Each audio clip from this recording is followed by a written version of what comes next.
Hello, good morning, everybody.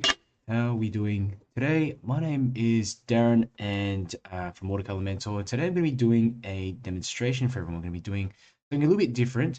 Now, for those of you guys who've been here before, you've noticed that I've done mostly landscapes, but these days I am just at a request from a few of you doing some more figures and potentially some portraits as well in the future. So thank you so much for joining. Just having a look and making sure that everything is working okay. If you're here and you're listening, please let me know in the comments. Just drop a message. Let me know where you're from. Um, Maybe a little fact about you or something that you'd like to learn from today's workshop. So I run a few of these workshops every week. At the moment, a couple. I'm trying to get in a third, squeeze in a third, only for the next few weeks, and there'll be kind of bonus ones. But for the time being, I'm only doing a couple a week, which I say only. It's still a fair bit of work, but it's good fun. So I'd love to hear where you're from, and let me know. Yeah, again, what you're looking to learn out of today's session. If you have suggestions for future ones, I also would love to hear from you because I do tend to go through some of those. So there was a question in the chats a little bit earlier from Delana. How you doing, Delana? You've been here a couple of weeks now. So yeah, basically the sheet of paper that I'm using, it's a quarter sheet, which is a roughly A4 size paper, and look, as long as you can, as long as you've got a bit of paper that you're comfortable working with, you're going to be fine.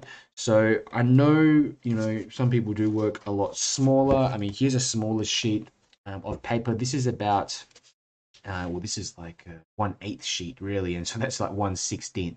So really depends. I mean, if you're happy to draw this small and you can sort of see my hand for scale, as well, then go ahead. So it just makes it a little bit easier. I'm working a bit larger today, so it just makes it easier, and also I can put in some more details, not worry too much about um, using smaller brushes and stuff like that.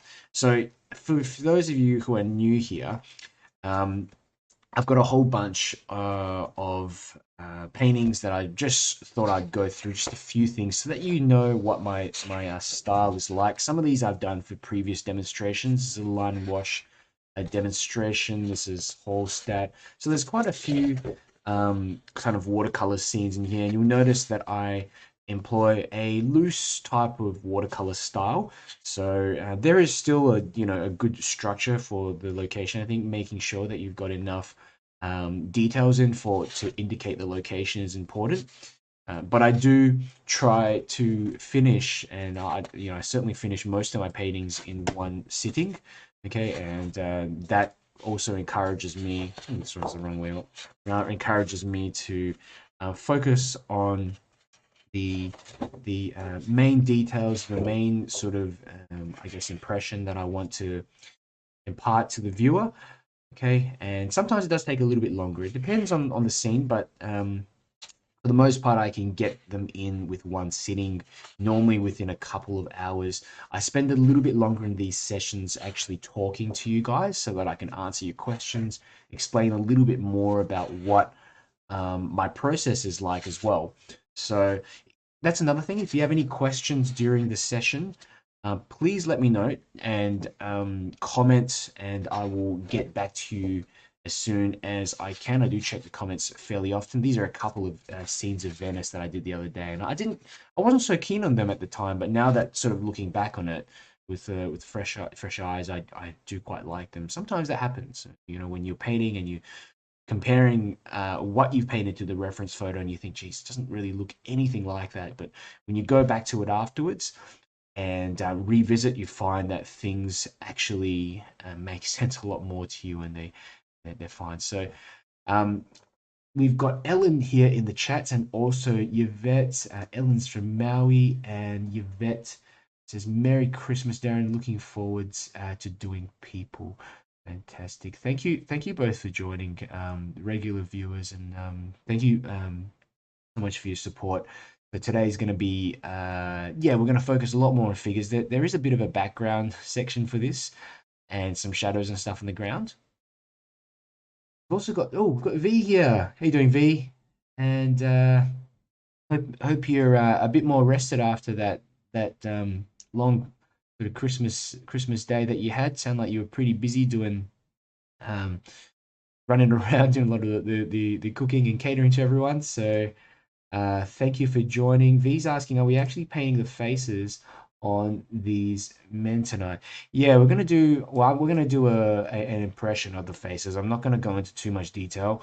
There's little, depending on the scene, the sort of the time that we have as well. I do find that with proper portraits, you really need to spend a bit more time with the faces. But with this one, I'll give you the basics on how to just apply some light and shade.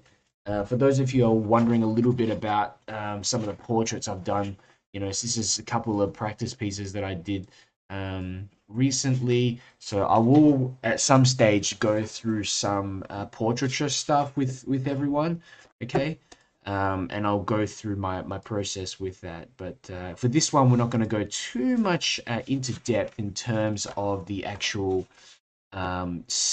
super detailed in the facial details. What am I trying to say? But basically, just some of the shadows, maybe how to indicate an eye, a bit of shade.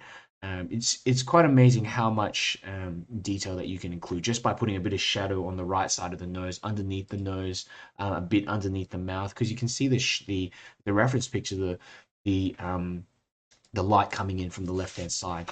So bear in mind, it has been quite some time since I've done some portraiture practice. I've been more into landscape, so these ones were recent, and I think they look all right. I do like the hair of this one I did yesterday, but yeah, this took me, I think, about an hour and a half to go through this and do this one. So um, portraiture does require a fair bit of, certainly a fair bit of patience. If you want to get a likeness also, it does take a fair bit of patience. This one took a lot, only, it didn't take too long, maybe about 1 hour to do. I didn't put too much detail, it's just a little bit of shadow here on the nose, the side of the face, bit of hair, a bit of a background, but that's about it. Um, I'd just like to acknowledge a few other people here in the chats. We've got Don Johnson. How you going, Don? He's a urban sketcher over from Little Rock, Kansas. Thank you for joining, Don, and good to see that you're always keeping busy with your sketching and your keeping consistent as well. Always see you every week. And V says, yeah, can relax a little bit more now. That's good. Good that you can have a little bit of a rest and hope and also like something different today, a little bit different, and it will be challenging even for myself. It's going to be a bit challenging. I don't even know if this is going to turn out all right, guys. I have no idea, but because you've been to my previous workshops, I think you're well prepared to be able to tackle this one because the principles of any scene are the same. We're going to be looking at the light, the shade, and we're going to be looking at the forms of the actual reference picture. What is the reference picture composed of? We obviously there's people there. There's um, five monks here in in their gear, but we're going to simplify things down. Look at their heads, the structure of the body, try to just simplify them down to simple into using simple too much, but simple shapes, kind of like what I do with anything else, and that's I think a good way to tackle this. Okay, so I'm gonna have a look. Who else do we have here? We've got yeah, Don says those are great. Thank you, Don.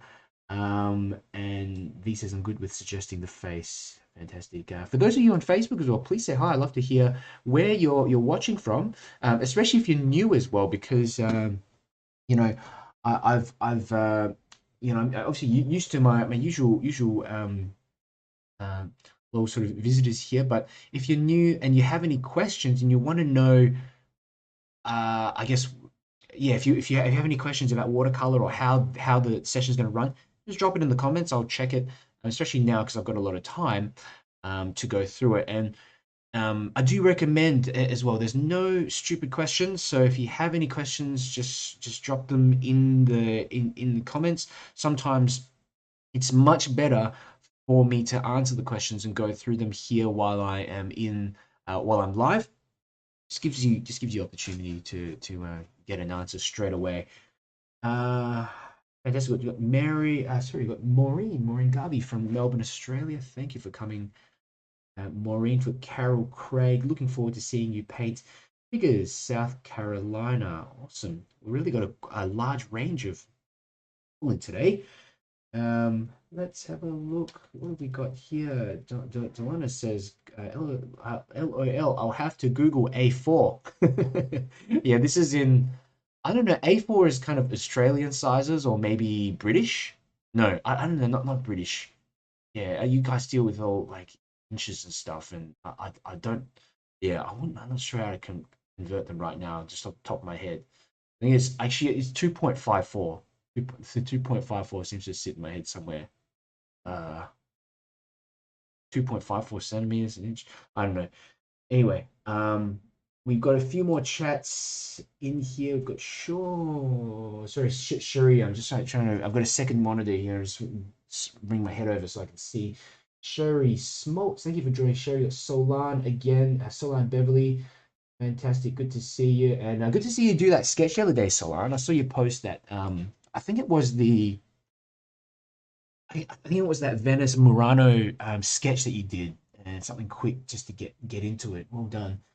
Um, and Sherry's from Minnesota. We've got Janine, Jasmine from Glendale, Arizona. Yeah. Um, answer shadows are great.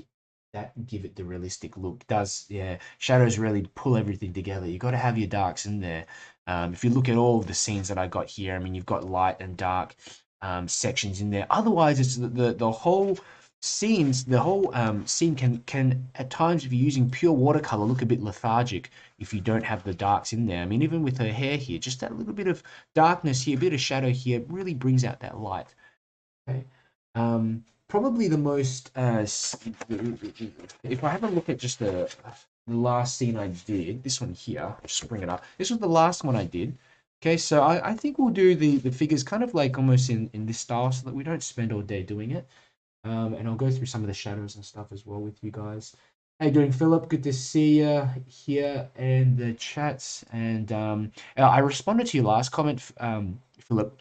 You went through like I did a review of some of the Daniel Smith paints, and I went through, um, yeah, basically, guys, a lot of the paint manufacturers make very similar quality paints. A lot of the time, it's just marketing that makes up the difference in the prices. As long as obviously they use similar pigments, and the way you check for the pigment is just have a look at behind the pigment bottle, and it will say PV14, PV17, or whatever. That actually correlates to the chemical compound that they're using, or mineral, whatever that they're using in the paint. As long as they've got similar manufacturing processes, some paint manufacturers may charge $15 a tube, some may charge 30, $50 a tube. There are differences in the way they manufacture their paints, but I think there's more similarities and differences. So, fantastic. Delano says, I figured a piece of arches will be close to the right size. I'm completely intimidated by sketching. I might be the person asking a ton of questions that seem very basic.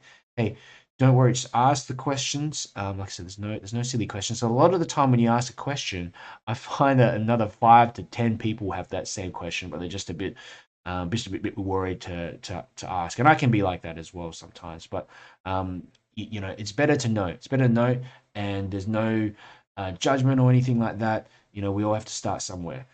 And we've got a few more comments here. We've got Karen Davies from Briscoe. Briscoe, is that in the UK, Karen?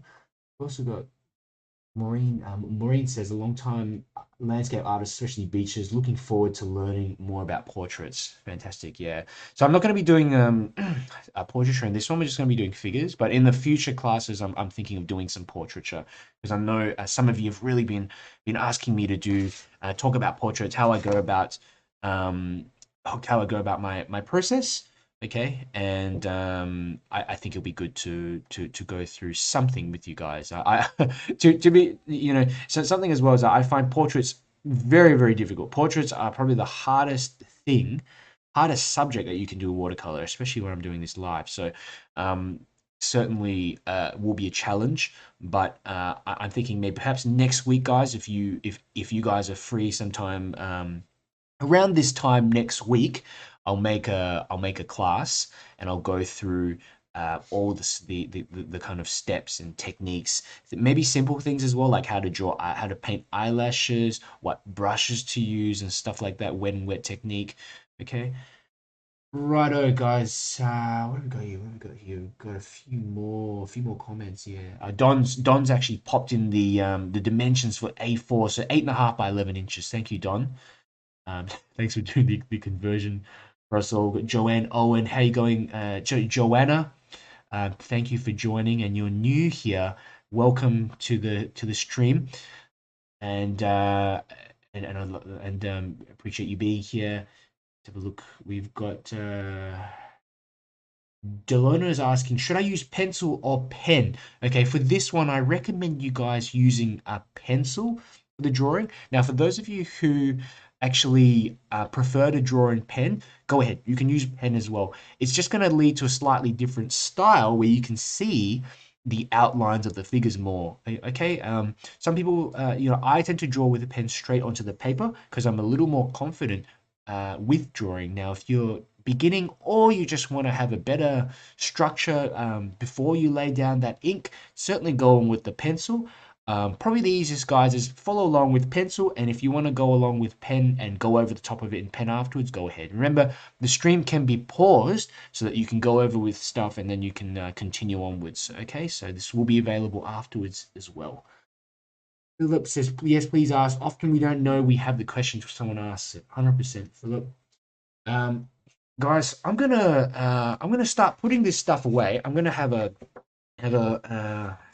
bring out all the whatchamacallit, my bit of paper, and I'm also gonna grab some materials out. So I'll be back in just a second.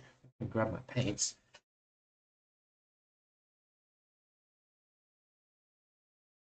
Okay.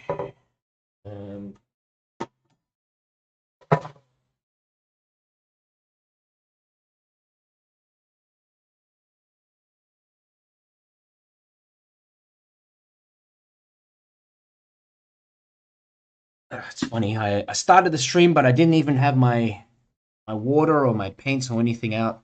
So I've just grabbed them. I actually prepare the bit of water before the night before. So let's grab your sheet of paper out, guys. So just like I said, I've got a 1/4 sheet paper here. A 1/4 sheet, so it's pretty big, and also I think it's just going to be easier. For these live sessions, especially when I'm drawing watercolor, they're just find it a bit easier for you guys to see if I can draw on a larger scale, and then also at the same time I use a pencil that's a little thicker like this. This is a 4B pencil, pretty thick as well, so that just so you can see a little bit more of what's going on, because I know it can be tricky for those to see exactly. Pencil does always appear a bit funny underneath the camera. So the reference picture is in the discussion section, or if you go into on Facebook, there is a link that I have put in the chats. Have a look there. It's in that section. Okay. Probably best to have a copy of the reference up on the side of the screen so that you can refer to, as well as the video, because the reference just has a little bit more detail in here. Excellent. I think we are pretty much all caught up in the chats. We've got Neil here, Moorhead in the chats. Good to see you sort of sharing again, just the tips on the conversions, the paper size. We've got Ramana. How you going, Ramana? Derenda, Fika from Texas. Good to see you again, Derenda. 𝗪𝗘𝗦𝗧𝗔𝗟. Great to see some familiar faces. Thank you for coming again, Rupa. Mary Thompson again. We've got Phil Elliott from Delaware, and Rupa from California. We've also got Lillian. Lillian from Thailand. I think you were here last time, weren't you, Lillian? Good to see you again. Philip Patterson. Philip Patterson from Melbourne. Good to see you.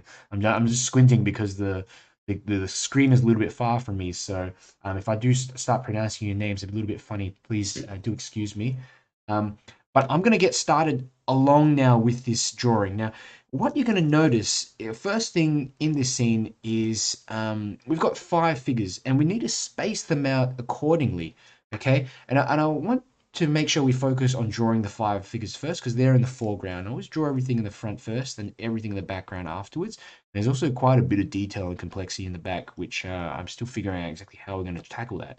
But the background we can see kind of I wouldn't say it's the horizon line, but kind of that there's a darkened building in the background, which really just forms a negative shape. But the building ends about halfway through the page, around about here. So I'm just going to draw a little line all across the page, kind of like halfway across the page here. Okay, something like this, something like that. Just a little line running across the page, right?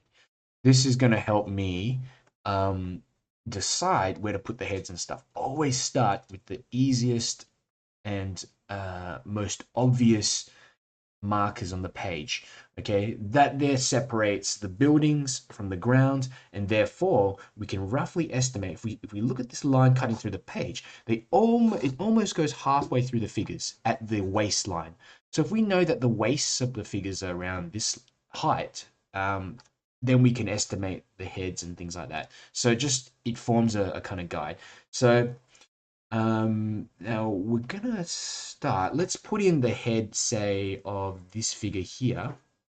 Okay, and we'll notice as well, where do the heads kind of start? So if we look at the top of the paper, we've got the middle here, and if we divide the top and the middle by yet another half, we've got this line here. 1/4. 1/4 of the way down the page. And that is what I estimate to be around where the heads of these figures are. Okay, so I'm going to start by like kind of estimating the size of the heads now. Let's just put in some circles. Okay, and remember the tops of the circles must, well, I don't say must, but try to get them to touch that kind of top section of that 1/4 mark. 1, 2, 3. Okay, they don't have to be perfect, just the indication of where they are. 1, 2, 3, 4. This one's actually about halfway through the page, kind of like here actually, a little bit taller than the others. 4, and then we've got 5, the 5th one here. Okay, and I think this composition already looks quite nice. This one kind of by himself. This is in Myanmar, by the way. I had to look up where the photograph was taken afterwards. But I thought it might have been Cambodia. Yeah, these little structures behind them, they're kind of these buildings that you see in photographs of in Myanmar and Cambodia. They're just quite amazing, really, really amazing. I'm not sure what the buildings are, guys. If any of you've been to Burma or Cambodia or what have you, I'd love to. Are they temples but they just seem like the most difficult things to draw and paint. If you look at that sort of golden structure coming up, just the geometry of it seems to be like these repeating structures, repeating geometric structures. It's amazing. So we've got the heads, roughly the heads in there, and don't be afraid as well to use an eraser if you run into issues, because that's going to help you replace objects and things like that. If you make any place them in a position that is a bit awkward or what have you. So we've got the heads in here. I think we're going to continue. There's actually another person behind that one. I don't know if I'll put him in, but we'll see how we go. Okay, so now again, the body we want to simplify. Kind of like, let's put these kind of a rectangular shape. Okay, maybe they're slightly more top heavy, like that. Okay, and they come down like roughly here, and adjust the torsos there. There's another torso here. Okay, kind of overlapping. Here's a torso. And we've got another torso here for this person. Here. Okay, like that. And then we got another one here. Oh, let me have a quick look at this one actually. This is yeah, that's okay. I've got confused for a moment. There's a head, bit of the torso here. This is the only way that I find that helps kind of structure everything to start off with, so that you know the relative location of everything. Start simple and end up with all the details later. Then we're gonna just gonna put in a little bit of the legs. Again, just a little indication of where the legs kind of start and finish. So that's like the bottom part. Yeah. And this is going to be more detailed certainly afterwards. Okay. Bit of the bottom bit like that. There, we've got up. Okay. All right. Fantastic. So let's start drawing a little bit of the face.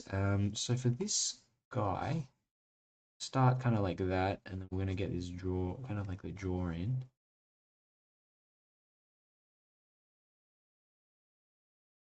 It's kind of turned a little bit to that right hand side there. See, here's this chin, bit of the jaw structure coming out like that. The head turned a little bit to that right hand side. The saving grace in this photo is that there's not really much hair to put in there. So there we go. You need to really worry about is more the structure of the face. Just an indication of an ear like that. Okay. Divide the face, kind of head into half. Okay. Normally, when you measure from the top of the head to the bottom of the head, and you divide into half, that area there will be the eye line. Okay. So I actually would be more kind of to that right hand side.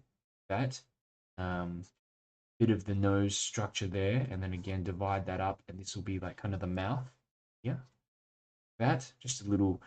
This is just a little indication of the mouth there. Like that. Okay, I think that should be okay for the time being. You might even want to put in some little indications of eyebrows like that. Let's put in the neck. Okay, got to connect. So important, connect the neck onto the body. Now there's not all too much in terms of clothing. It's just this kind of flowy, amazing sort of flowy, orangey, really sort of warm color coming out. And again, I'm going to start just putting in a little bit of the arm here. Now the arm, again, comes out to the side of his body like that.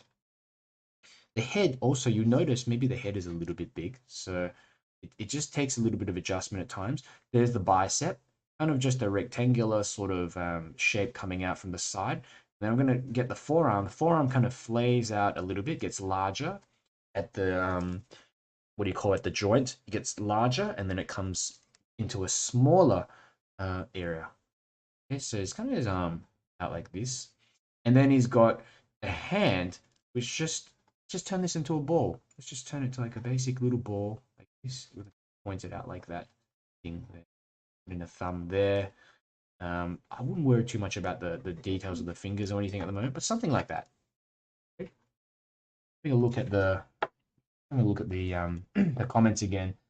Don Johnson says the cone shape gold structures are stupas. I think they contain relics or remains of prominent Buddhist monks. I've been to Cambodia many times. Have I understood? Hopefully, I understood correctly. Wow, that's pretty amazing, Don. Thanks for sharing. I know, yeah, cremation is a thing there. Corinne, Connie. Sorry, I probably need glasses now. Will this be recorded to watch as it's midnight in UK, and would love to follow your workshop? Yes, this is available afterwards, Connie. No problems. Like these sessions that I'm doing at the moment, they're all available after. I am also, but I'm thinking of doing some bonus ones that will just be available live, more comprehensive ones that will be available live, and then I'll pop them up on my website for like for like patrons and stuff like that. But for these ones here, the ones that I do generally during the week, they're all available afterwards. So no need to worry. Be there. Um, so this monk's actually carrying some kind of bag. So let's put that bag in. It's really important to take your time with the drawing and make sure that you have the details in to a point where you're satisfied with how it looks, because it really makes a big difference in your painting afterwards. You notice here in the bag as well, look, it's all pretty dark, and this forms a negative shape on the arm for later. So we just want to make sure, always like to make sure that I just indicate the body, the arm, and the face and things like that a little bit more. Place the ear too high. Ear should start kind of where the eye is. So again, bit out of practice, but lower it down. Everything is drawn in relation to the other shapes. So that's why we start off with basic first.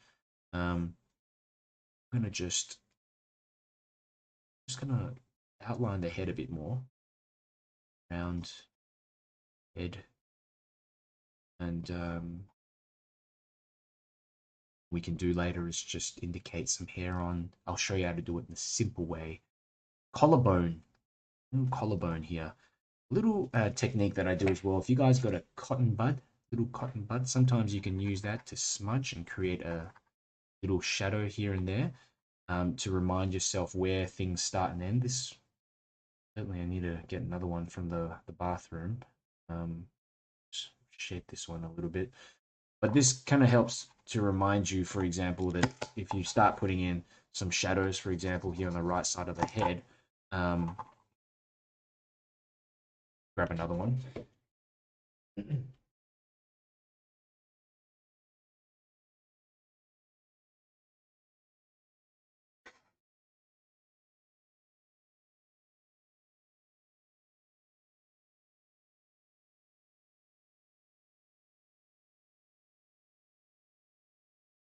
Definitely no shortage of these. Um, so they're good. I know some people use those smudgy sort of pencils and things like that, but if you guys are kind of looking to sort of understand it, to sort of mark out a quick guide of where to put the shadows and stuff, this helps. You can start sort of shading a little bit in, okay, on that right side of the head. Smudging, that gives a bit of a shadow on that right side. Same here with the side of his bicep and the forearm. We've got light coming in from the left, okay, so not super necessary, but anyway, let's continue on. Continue on down, and the clothes. Yeah, it's kind of like a bit of fabric that just drapes over. Um, Hold the pencil near the end as well, so that you get a looser sort of shape, looser kind of shape. Tucked in his arm. Yeah, you can see his arm there, clearly, but forearm, his thumb here. Yeah, circle. That can be a general hand there. We may will refine that a bit later. Forearm, that, and like the robe kind of going over there. There we go. And I think just outlining this back a bit more. Ooh, drawing in that bag more. I recommend, yeah, the tricky parts, most important parts, I'd say to indicate that they're just areas of where the skin are. So, because they're going to be a different color to the robes and things like that. Okay, continuing on. There we're going to move down. There's like a foot coming out there. Where's the foot kind of again about less than a quarter of the way down. So we can put in a path like that.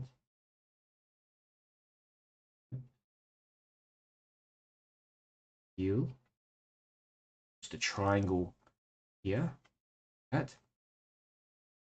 Okay. So kind of like I just start with like a circle and then I draw like a bit of a triangle shape coming up like that.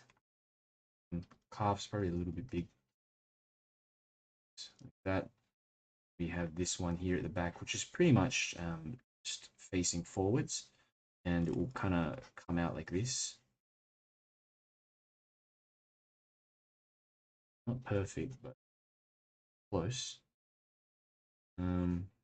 Robes.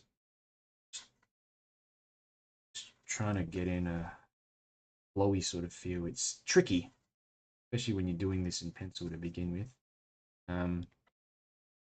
Fantastic. I also think this foot be best placed forward a little bit more because this is going to indicate that he's walking. That one, the foot was just a bit too far back. So I want this one to come forwards more, perhaps like here. Then again, getting that indication like that. So it kind of looks like this foot's coming forward. This next one's coming after. Hope that makes sense. Positioning of the feet is so important. I'm not wearing shorts. I keep trying shorts on him. Eliminate that. I want it to all be this flowy sort of material. Okay. Remember, a lot of this will be done in the watercolors later. Right there. Okay, so now we'll get in the second one, and I always find as soon as you do the first one, the others are a little bit easier to do. Okay, so chin, jawline, jawline there, top of the head there, bit of the line across the head will indicate again the eyes. One eye here,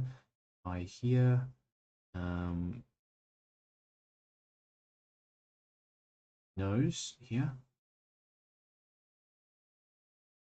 Oops.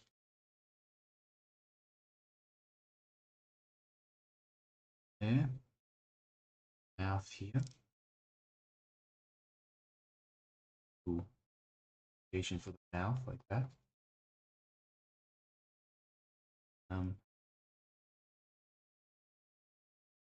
Okay, and again with the hair, we'll do that a little bit later. It's kind of like shaved, and we're gonna have to just.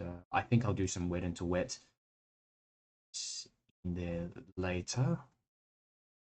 But that's the general head, and it was that.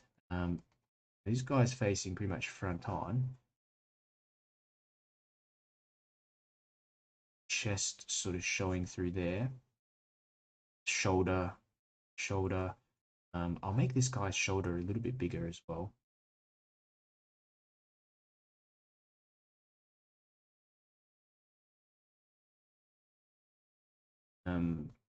Interesting thing is that there's a bag that's sort of cutting across here, which is great because it forms a negative shape.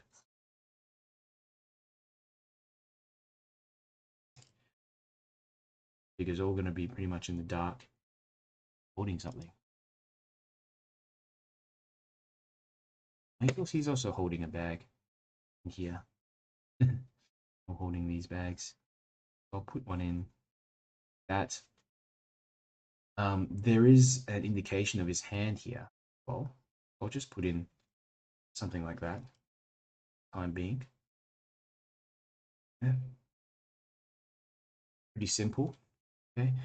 The hand is actually roughly around that middle guiding line. So again, this is these initial lines that you put in are so important, and they're great guidelines, so that you don't have to just kind of think too much, or if you stray a little bit from the reference, it's quite easy to course correct afterwards. all these figures kind of flow together quite easily as well. So anyway, here, because we know already the rough location of the where this guy's robe finishes, the other one's going to be a little simpler because we can just use that one as a guide. So, like that there. Now we put in the legs, one here, triangular shape. That this one here, again, kind of triangular shape. Got the balls here, and then foot there, and then a foot kind of pointed forwards like that. All coming out like this, and this foot, this one's kind of like up there, slightly more forward. And there we have it. Not the most perfect representation, but that foot's behind, this foot's in forwards, kind of walking.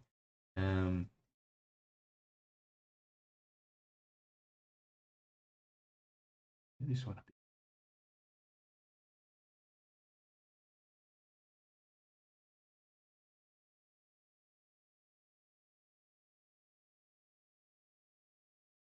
Ankles kind of come out a little bit like there. And this robe may be a little bit too narrow, so we can widen. Spaced him a little bit further apart, tiny bit further apart as well. Another thing I might do, I'm just thinking, the size, just by a little margin. Well, one of the things you find is that on adults, the heads will be more balanced in proportion to the body.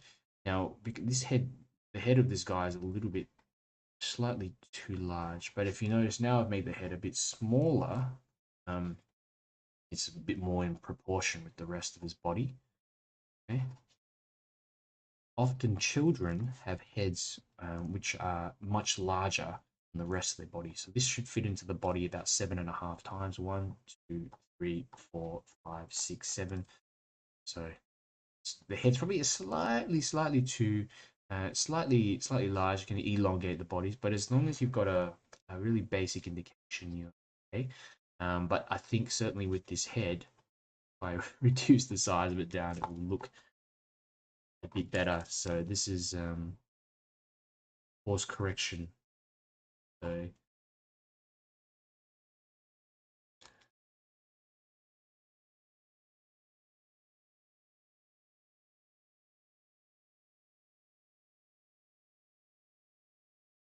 okay.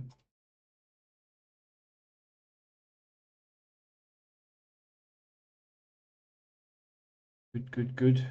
So this third guy, kind of looking over to the left, draw the circle of the head, kind of like this way, and the eye line kind of about there. And you can position the eyes to look over the left-hand side like that. Also got his arm crossed over his body. So here's the shoulder, and then the part of the tricep and the forearm like this there, crossed over there, and then the fist or whatever on his shoulder like that. Okay, so got the shoulder, bit of the tricep and the elbow here.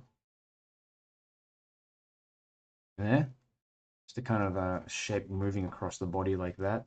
The arm comes up a bit more there. Mouth here, indication of the nose there. That. And now we can just start putting in a bit more of the head, details of the head. Behind the arm, and a bit of the ear starting around the eye line as well. Coming down, drink of water.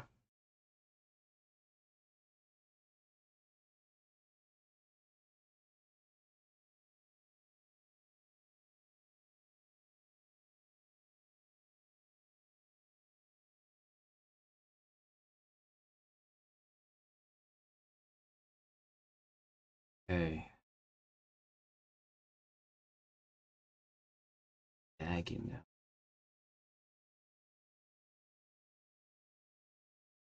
Just having a look to see if there's any more chats. Shanolan's here, and she says, "Hey Darren, I won't be able to stay, but we'll try for a while."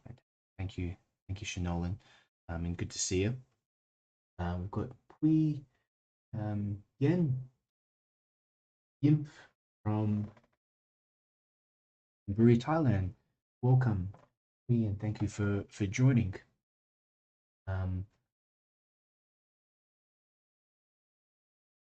We're going to continue along. And remember, this forms a bit of a guide, guys, more for the shape of the bodies and mainly for the areas of skin and stuff like that. Don't try to draw in all the shadows and all the details. Leave that stuff for later. Leave that stuff for the watercolors. Okay, here's an arm coming out, a little bit of a robe or something there, and then got an arm here. Okay, where does the arm sort of start? Again, around this midline that we drew in. So great little thing that we done. And the hand is kind of like a triangle pointing downwards with the thumb poking out from the left. It's enough. I'm gonna do this fist a bit. Oh, the fist is okay. Around like that. The robe. Yeah. The bottom of the robe coming all the way down. All the way down here. Then this foot to the right is forwards.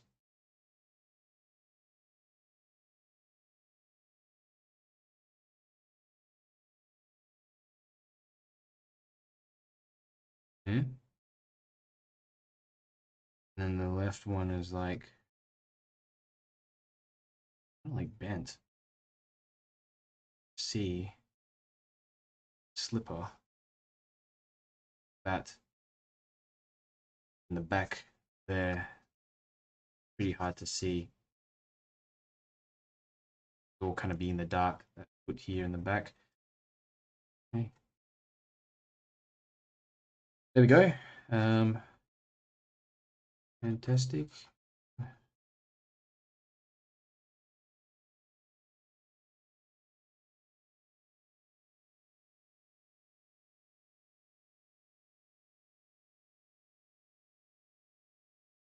Again, just gonna flesh out the details of this.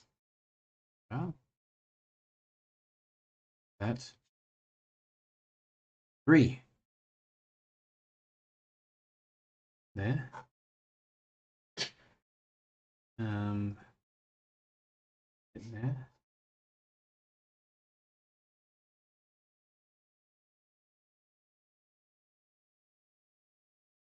Fourth one. Bit of space. Oh, kind of here. Taller. Taller. And the others, and the same with this one here.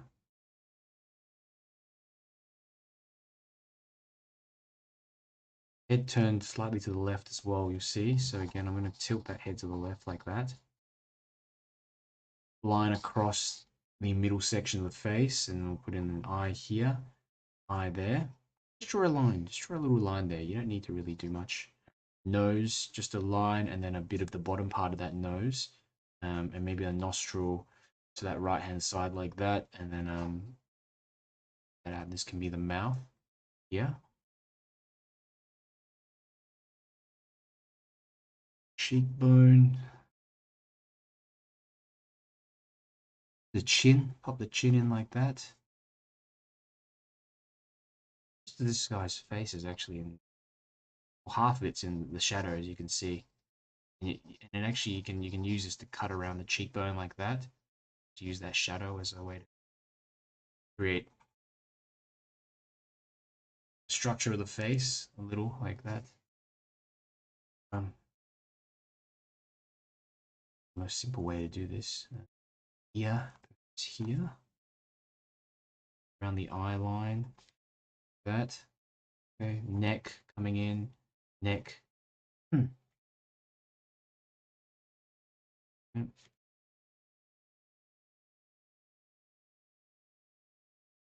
Shoulder. Um,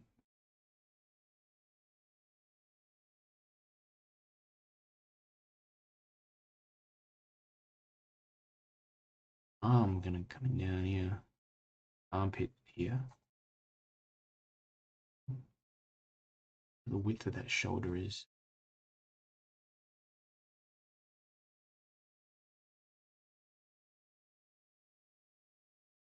A little bit more like that. Elbow here. Forearm, remember, wider at the near the elbow, then comes closer to a section like that. Comes down, and then we've got the wrist, which then turns into like this kind of fist-like shape. Is holding on to across his chest. Then we've got the collarbone as well. It's kind of like part of his chest, collarbone area. Okay.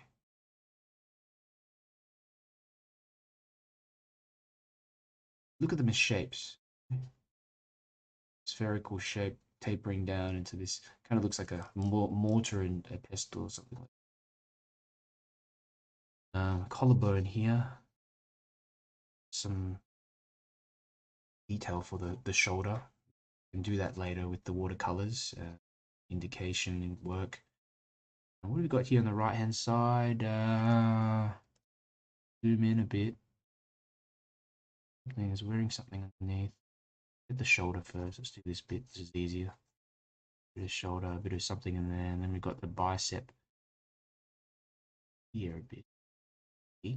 There. And the forearm. Forearm there. I think they call this foreshortening. The technical term is called foreshortening, where the arm appears, because you're looking at the forearm on a kind of angle, it appears shorter.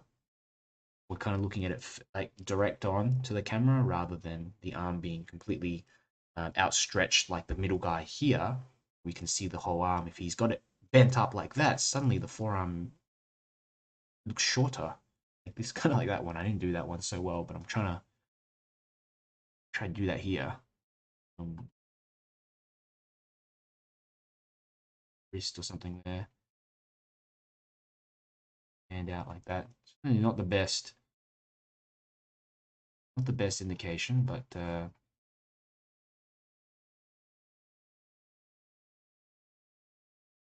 that's this robe coming down. Okay, easy part. Robe. Bring that all the way down to like, his goes actually further, all the way down here, actually to the ground, and then on the side, this comes up like that. There.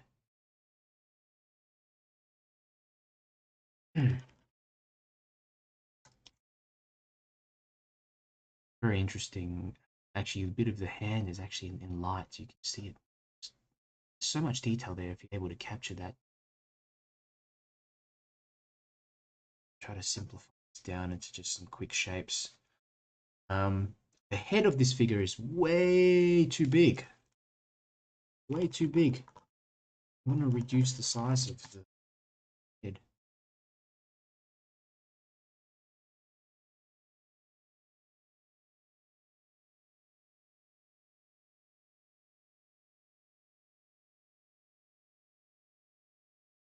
That looks a bit better. A little better.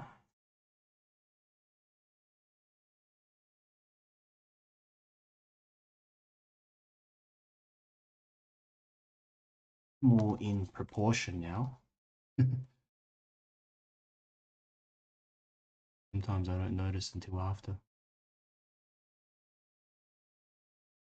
Forearm, bicep.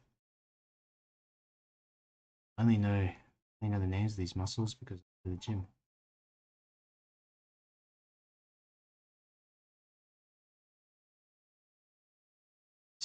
fist there, simplified down like that. Similar to this one here where it comes out. If you look at the wrist here, comes out, the fist comes out, hand comes out, and tapers down a little bit at the end. Forearm starts larger at the top, and tapers down. And then foot here, up in the air. That, and then the other foot here to the right. Just touching the ground.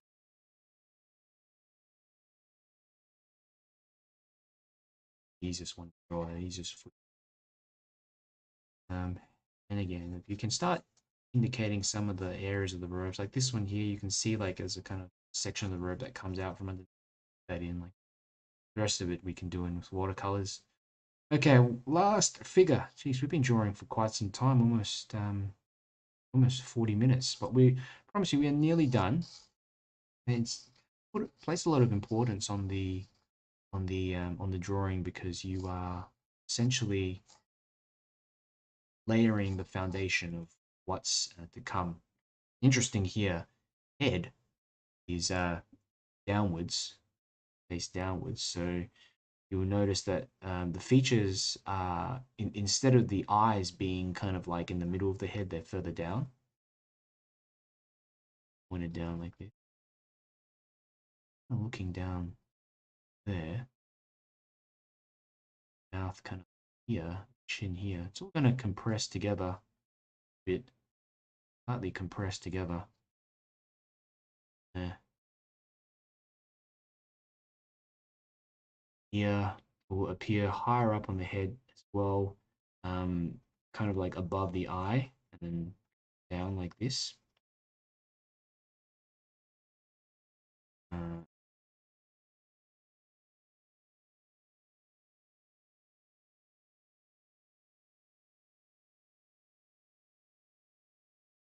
mm,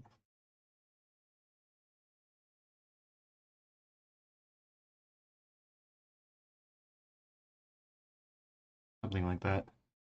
And then we're going to draw in the shoulder, neck, bit of the robe there as well, bit of the shoulder, get that bicep side. Again, here is the forearm. And this figure is actually a little bit further forwards than the other ones, you notice. Slightly more further forwards. Forearm here, exaggerated. And the kind of got his fist here with fingers like that. Okay. That arm a bit more.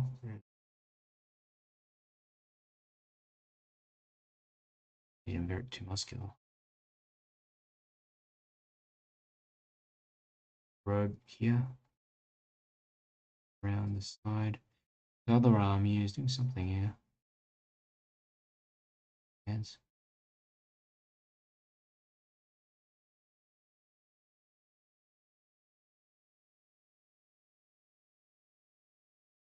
Underneath the robe there. Good. Still think the head not looking too good. Just reshape, reduce again the size of it.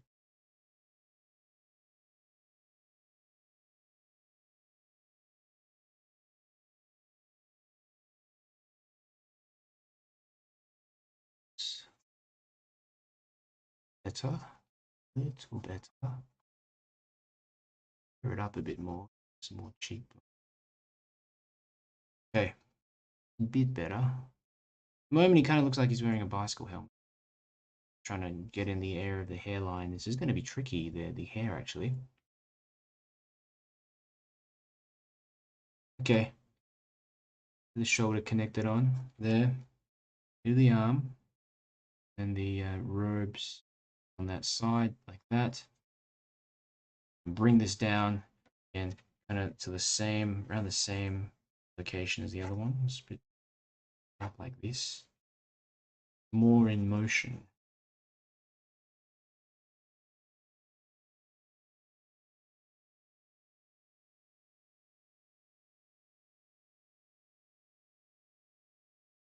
One foot here.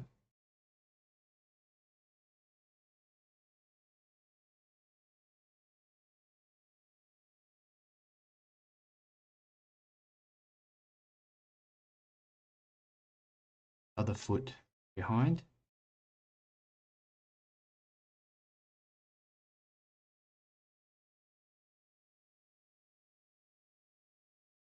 Be closer.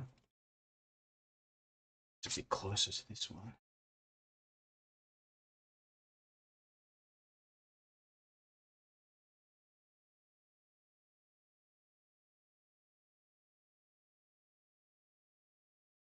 That.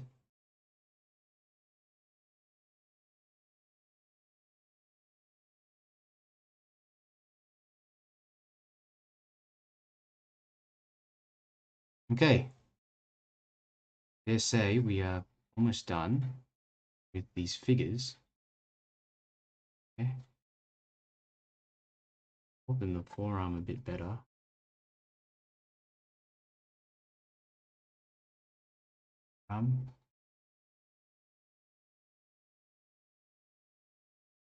Really, apart from that, we have a very good foundation to go in and a good plan. So we know where everything is. We know where the skin is. We know where the hair is roughly. We know where the arms are. Um, I like to again go through and just simplify the details and outline the arms a bit more. So you notice, see, just put in a bit more detail into the arms, hands, and just bits of the skin areas because I don't want to lose that later. It's so easy to get caught up in the actual painting, and you start losing those important features in there for later. Please make sure preserve that. Kind of like a last once over, really. Just make sure that you've got in everything that you need for this.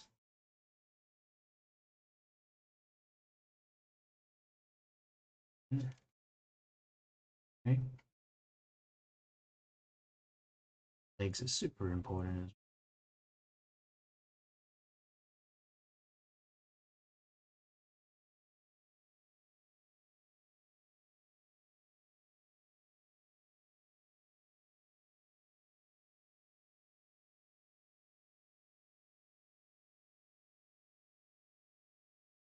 Look at that arm.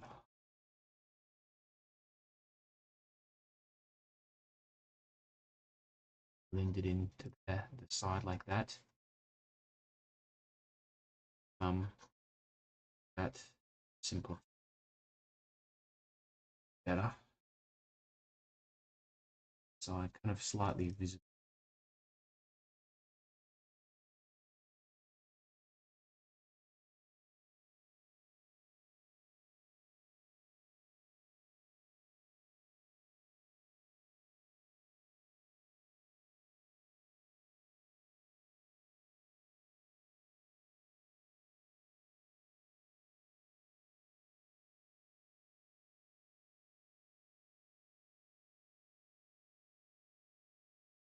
Um, Normally when you see people do these demonstrations over live, they've already done the drawing before, and this is the reason why, because it takes a long time to do the drawing, and it's not easy. I mean, depending on your level of skill as well, some people can draw a lot faster than others. But often when you see people, other teachers who are going on teaching online and stuff like that, it looks like they're just so quick that it all just magically appears after you kind of cut shots and fast forwards and things like that. But often they spend a lot of time on the drawing, at least an hour or more, even if it's like a portrait, especially drawing out the details. So There's just little cuts, video cuts, when you edit that you have, to save time for people. You sometimes cut out bits and pieces, but I think it's important for beginners to know that, it takes time to draw, put in these details, and it doesn't just magically, um, don't just sit here and magically draw it in like 5 or 10 minutes. As you can see, I've been here for almost an hour drawing out the details. So treat your drawing as, try to enjoy the drawing as well. I know it's a funny thing to say, but for those of you who enjoy painting, I think you understand where I'm coming from. Sometimes the drawing can seem like an arduous sort of task. You kind of like, it's a thing that you have to do before you start the painting, but it's super important. Okay, so guys, we've done the figures, and I'm pretty happy with how they look. Okay, we can go further, but I think we got a good indication of where the figures are meant to be, everything like that. So we're going to start putting in some indications for the background sections and stuff like that. So what I'll do first, oops, camera. What I'll do first is we'll put in some of the areas of like the trees and stuff, just indication. Now I know that this is going to be lighter here, sort of section maybe lighter here. If I'll actually keep it light, but we'll just indicate something here, maybe a tree or something.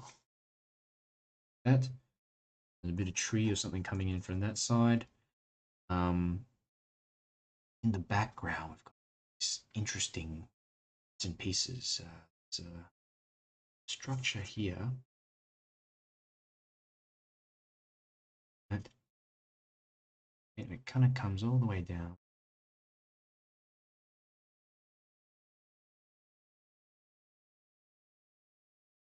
Where does it stop? What about here, actually?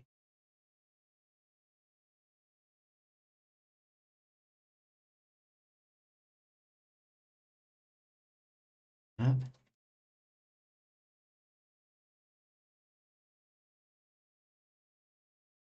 And for those of you who have attended my pen and wash sections, I think you'll be certainly a lot better equipped to draw.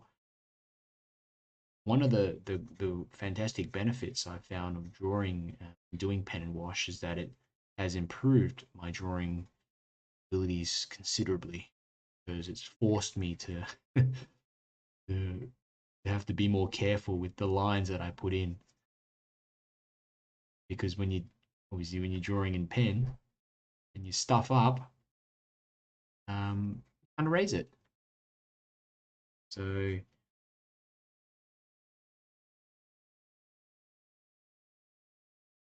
yeah, what are we doing? Like this is not, try to say, it's not 100% accurate as to the reference. It actually goes up like before the gold bit starts. It's here. It's kind of off-white colored base. That's like about here. Get rid of some of this. Not a huge deal, but base here.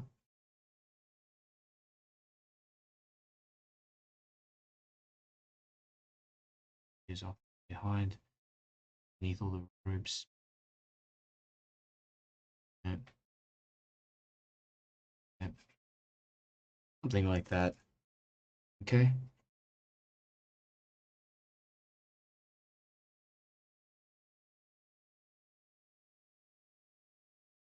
Top again. This, oh, tricky to draw, guys. That simplify it down though. It has a not an exact square base, but it almost is slightly squarish. That, and it's kind of up. Amazing.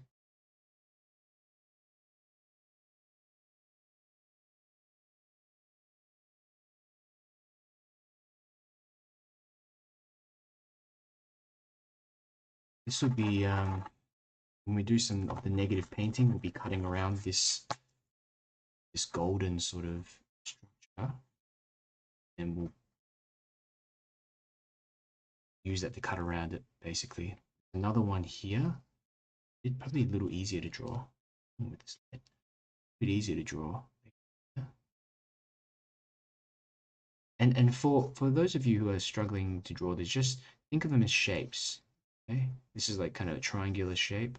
That upwards. This one's kind of pointing upwards like that. There, structure. There comes down, disappears off. Right. Got another one kind of here, just like another triangular shape. Pop like that. Bottom bits just kind of melt away at the ground. Bit of white areas there. Another one here. One of that robe. Better. Bring up here. Here. Like that.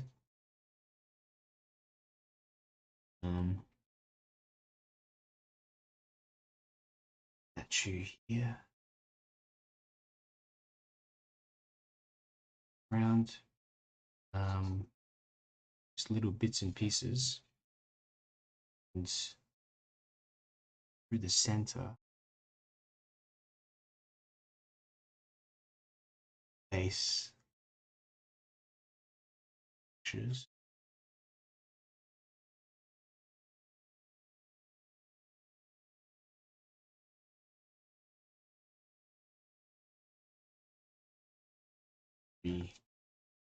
That one actually. Another thing we gotta keep in mind is the shadows, because the shadows running all the way through the back. Righto. I think we might be ready to give this one a go in terms of the painting. So let's get rid of some of that razor shavings, and I'm gonna start grabbing my palette. Okay, and we will get cracking with this one. But if you have any quick questions before we start with the painting, leave them in the comments. Get back to you. Just getting out my palette. You should be able to see this side. I'm trying to make sure that you guys can see everything as well. Okay.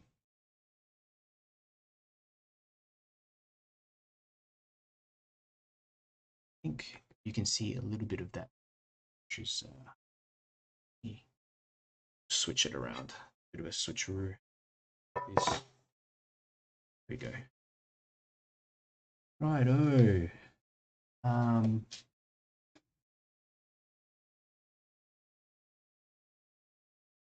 People, a few little chats on YouTube. To America One says, "Hello everyone, how you going? Good to see you again. It's been a while since I've seen you." And Yvette says this is very interesting.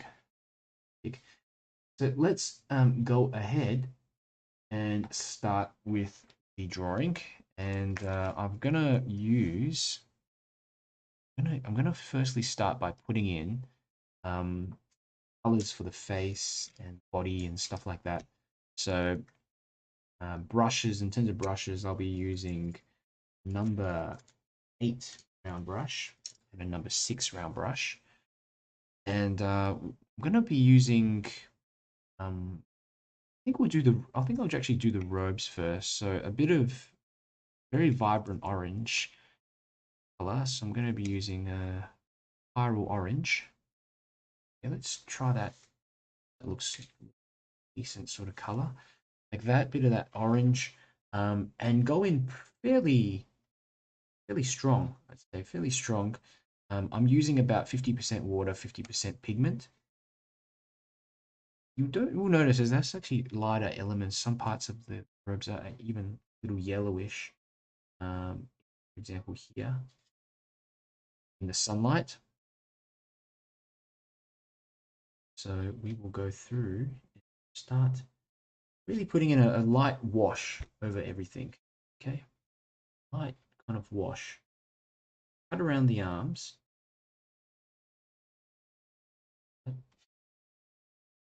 Get in a different color. The flesh tones later. That. Okay. I do find if you a little bit off in your drawing, you've still got the ability to change it up now. Painting. Here's a bit of that robe just running over to that right, and arm sort of sticks out there.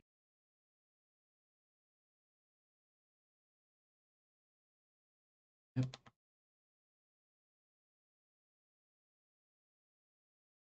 Here, a bit of yellow.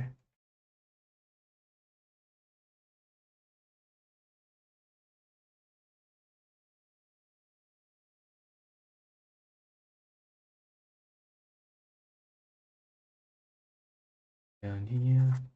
Good.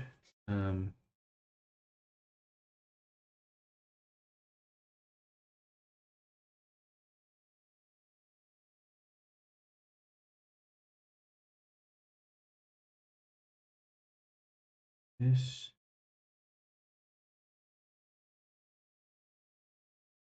Bottom part of the robe. Yeah. Don't be afraid to leave a bit of that white section showing through as well.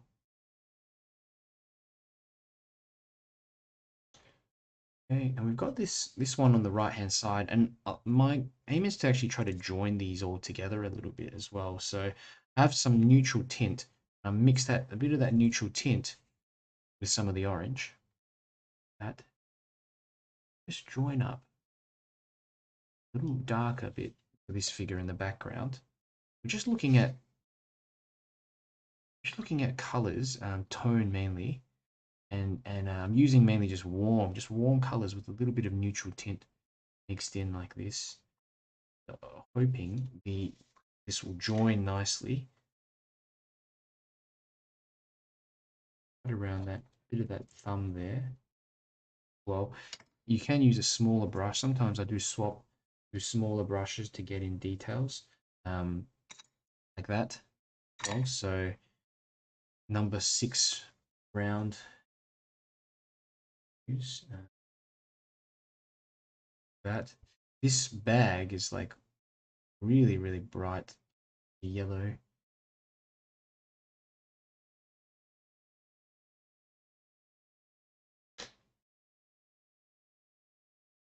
Color there. Underneath his arm.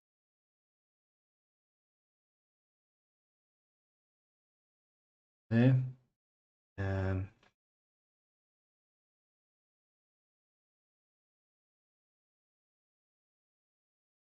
Neutral tint and orange. Okay. Pretty dark in this section. Bit more neutral tint. Orange here. This guy is he's in shadow. At the back. His clothes are still kind of warm colored, so yeah. Yeah.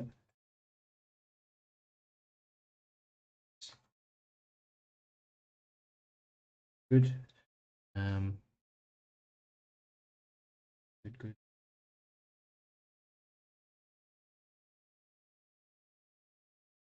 This one's in the sun. More orange. Just pretty bright. This number around the arms.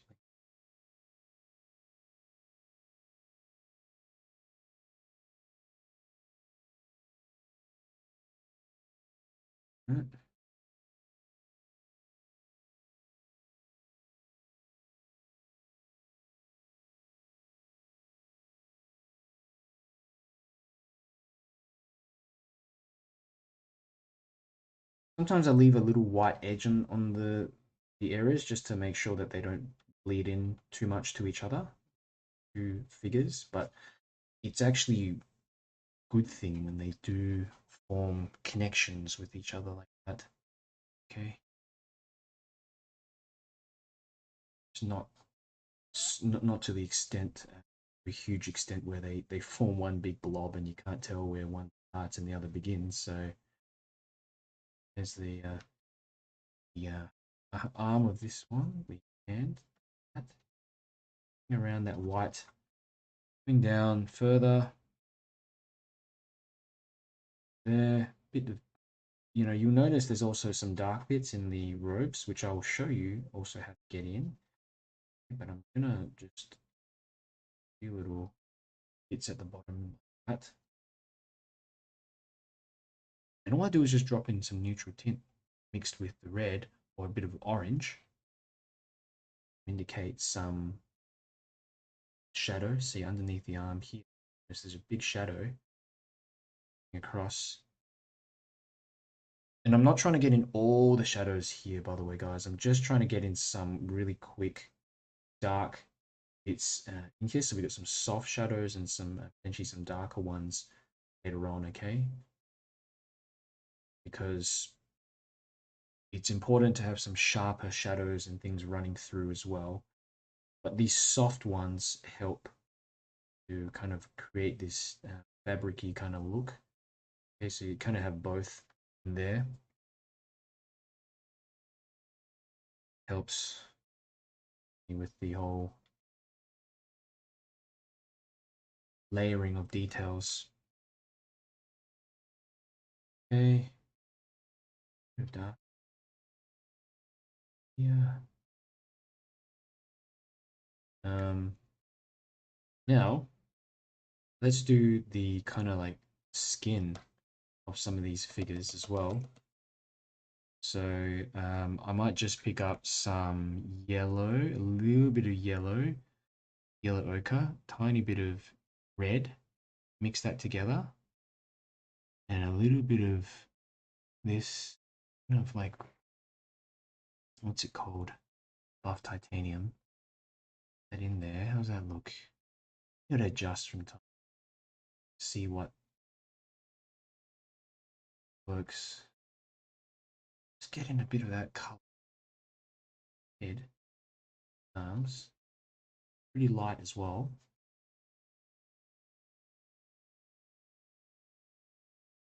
Some mixing's okay, so don't worry if it does mix a bit with reds or the orange. But notice here I keep little sections that are lighter. Just like a little white bit in there. See, this one's mixing. I want it to mix completely, so that's how you do it. Leave a little bit of white in there to draw so that edge remains visible. Do it here as well. That. Need some more yellow in there. Faces. That. The ear here. This one as well. There. Yeah, so I'm using titanium white, a bit of red, a little bit of yellow. Flesh tones in.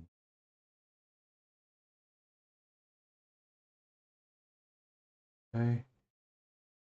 Arm in like that. This arm's disappeared. I've actually forgotten. Put that arm in, but happens sometimes you forget. But you got to be pretty careful as well about where the leaving in some of those bits of color and things. More of this color, and I'm gonna mix up some for their legs. Just a little bit there. That well. Legs, drop that in. That. There.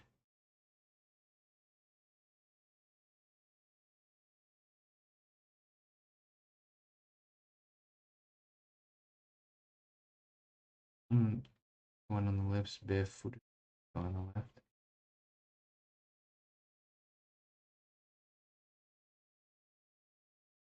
Thinking how we're going to do the hair. If I just get in a bit of wet and wet a bit of neutral tint in there.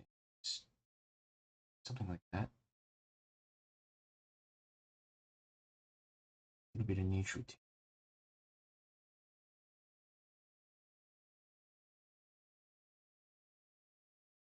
Neutral tint here. Yeah.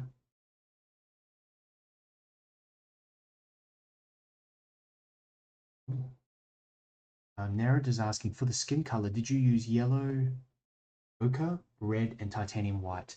Yeah, so I've used yellow ochre, um, pyrroline scarlet, and a bit of buff titanium. But those three colors will be fine as well, Narada. But try not to mix too much titanium white in there because you can end up making the skin look too opaque.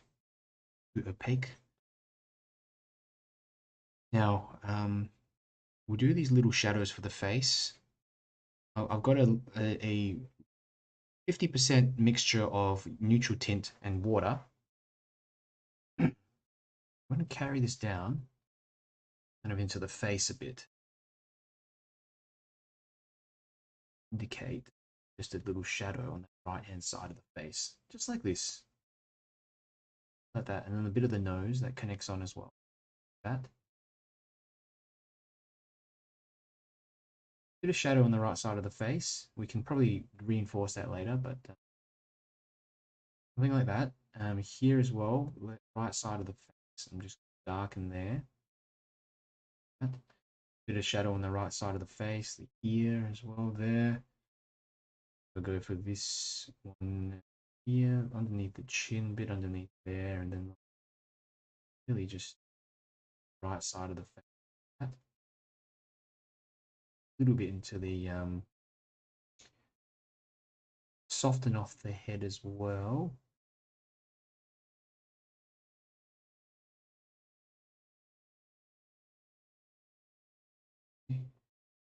You can also start going a little bit into the arms and put softer shadows into the arms, chest, and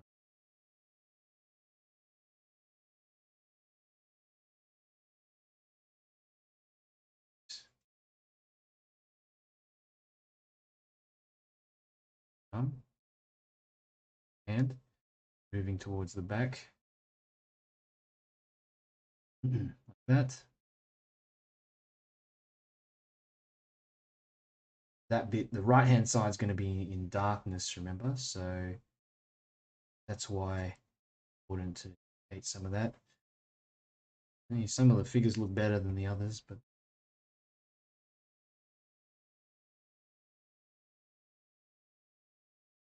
arms.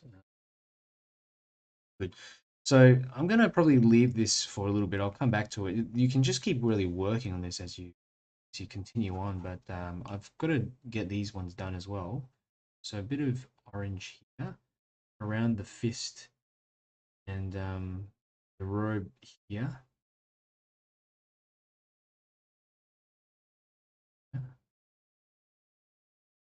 Yeah, shoulder.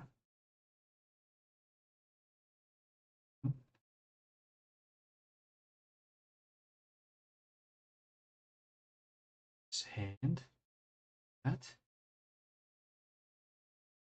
Yeah. Further down. Move this orange sort of base. Trying to speed this up a bit.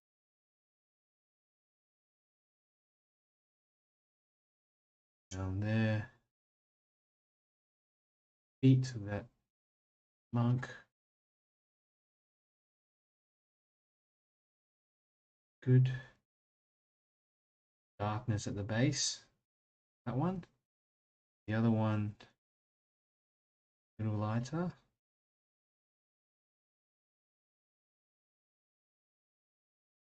Bits of color dropping in here. This is, I'm using a lot more wet and wet technique here for this one.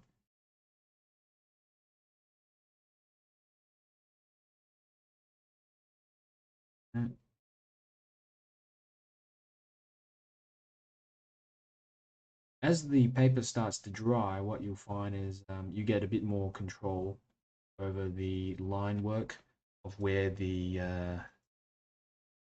colors, and when you put them in, they sort of stay put. Even here, it's all starting to dry quite nicely. Stays put. That's when you can kind of go a bit darker like this and not have to worry much about it completely turning into a mess.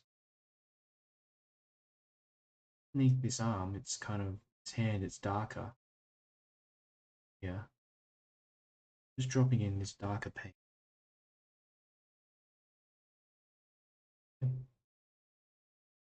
Up and leave that bit of light on that right side of the body there.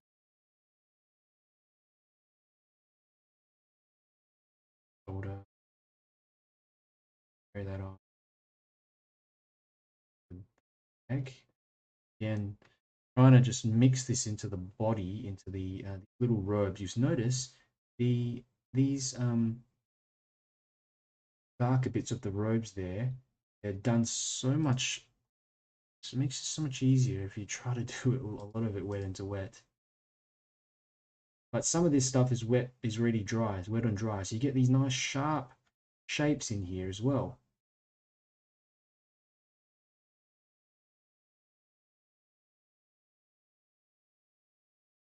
Good.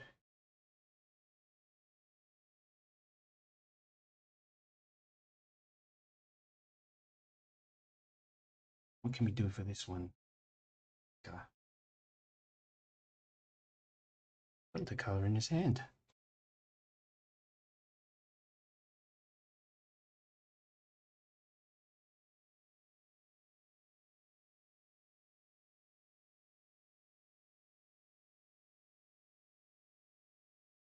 I can do some of these robes.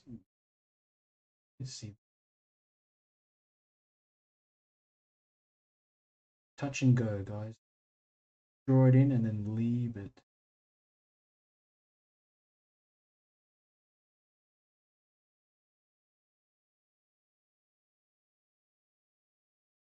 Shadow for the soften it. Shadow merges and it's a bit tricky. Sharper bit of paint like that. Tone that I'm using here is like a full tone, just neutral tint that I'm dropping in here so that I can draw out details and figures. Okay. Trying to do this, a lot of this stuff in now because if I wait until later, it's going to dry and then it's going to be very tricky to get in any kind of wet and wet. So I think if I can get in as much as I can now, it's just going to save me a bit of work for later on. Yep. I don't like how that arm's turned. I'm not, but you can fix that up with a bit of gouache later. Okay. Bag like bag. Yeah. Yeah. I'm gonna cross over. Yeah. The rest of it is kind of wet on wet sort of stuff. Indicate bag has a soft shadow running over the left hand side of it. See that? Just a little soft shadow there. A bit on the body or here. And the feet. Actually dark. Legs more in the darkness. The one to the right. Okay. One here, we're going to put in a bit of darkness underneath like that. Just trying to draw out some Details of the robes. Touch and go.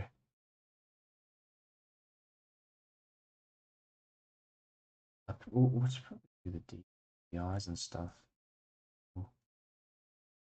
Just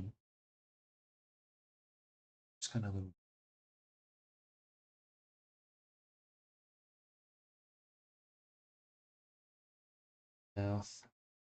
mouth there.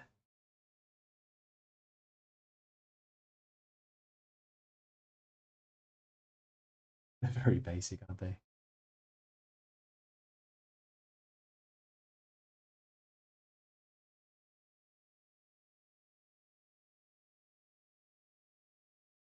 Okay. I'm gonna go try do these ones, these monks on the right now. I've neglected them for a little bit. I want to finish them off. Bit of skin tone. I'm gonna use some yellow. They've actually got more of a yellowish, sort of skin tone actually. So there's warmth in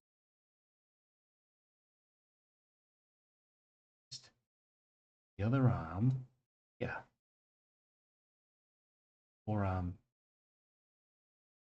and popping out the side there like that. And also you got body. It connects on the body here.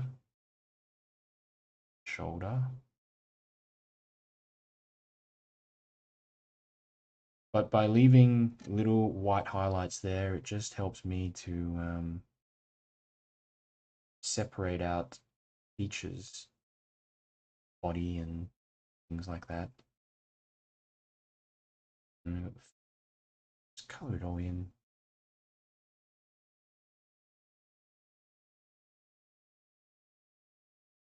There. Let me do here. Put some darkness in this row. Just a bit. So some darkness in there. In here. Body.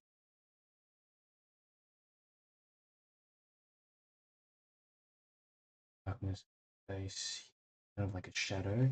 Pass from that left side. More darkness in here. A bit of the details of the robes, drapey stuff, wet onto wet.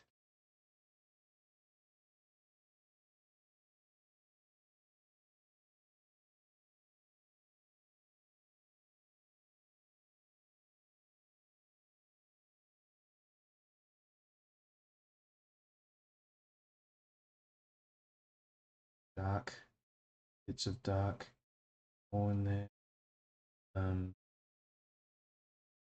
Surprisingly, this arm is actually quite dark there because it's like in shadow. Face as well, underneath the chin, there's like a bit of shadow underneath there, so I'll join that on to that right hand side of the body. And while I'm at it, let's put in some shadows for the face. It's really the cheekbone there. This going connects up top of the head. Over here, up there, little like softer. Yeah.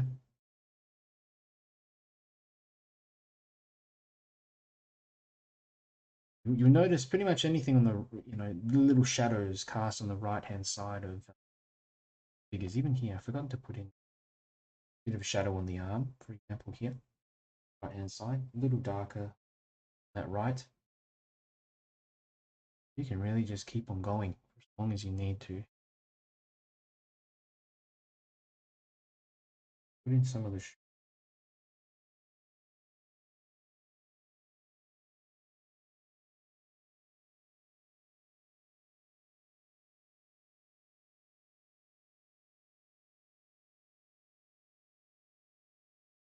surprised how little you indicate. Okay, last one. Orange.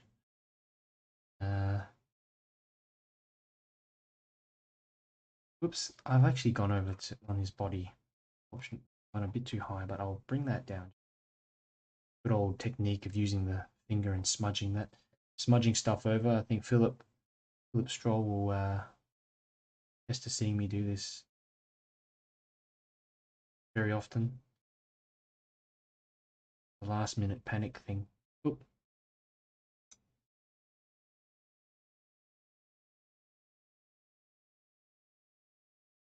There, more orange there.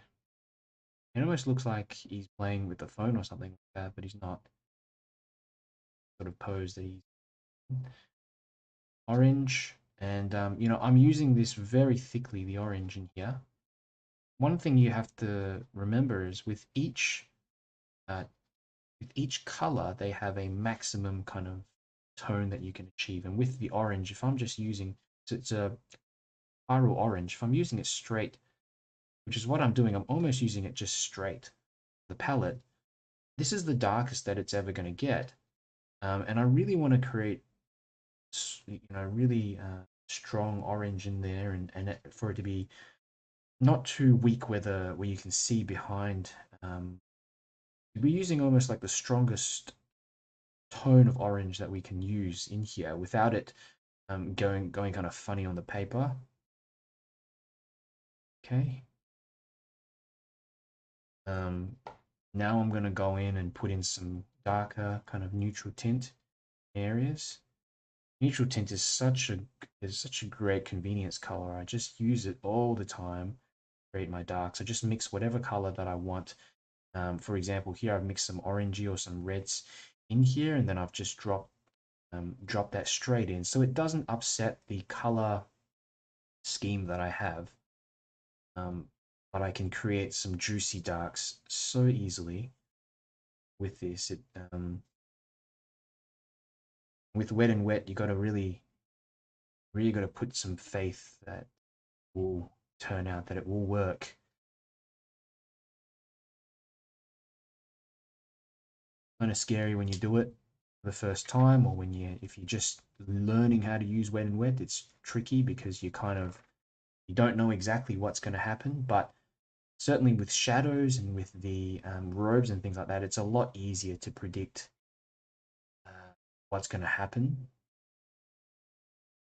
Not doing anything that's super detailed. It's just indicating fabric draping across that person. Now I'm going to go in and mix up a bit of skin tone now, a bit of yellow and a bit of white and a bit of red, and probably a bit more yellow. Some 𝗲𝗄𝗧𝗥𝗘𝗦𝗧𝗔 yellow in there as well.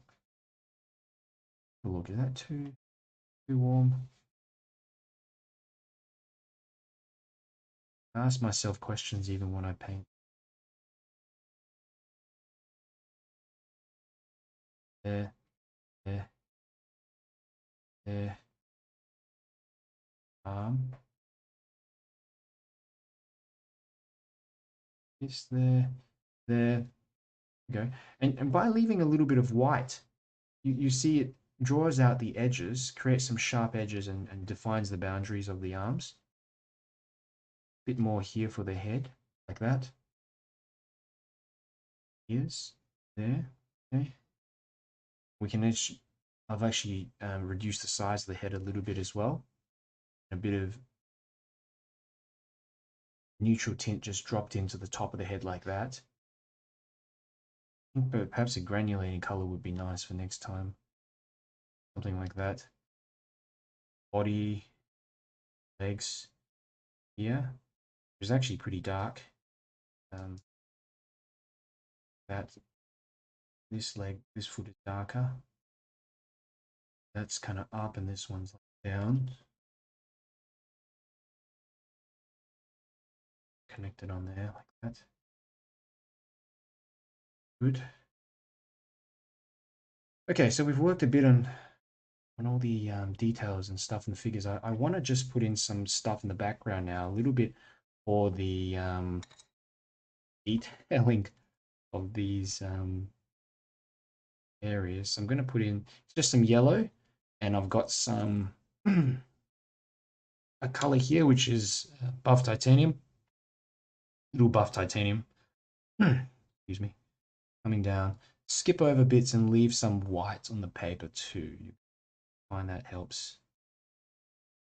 You can even leave a bit, example there. If you want to create a really high contrast to the left-hand side, you can do that. Some cool color in here. Just balance it off a little. Okay. And then we'll go back up again. Yellow. All the way up to the top like that. Very, very loose shapes. Okay, like that. There. There. Down the back like that. Let's a bit more here. And as we go into the background, I'm just going to lower the intensity of that color. The yellow. Dilute that out a bit more.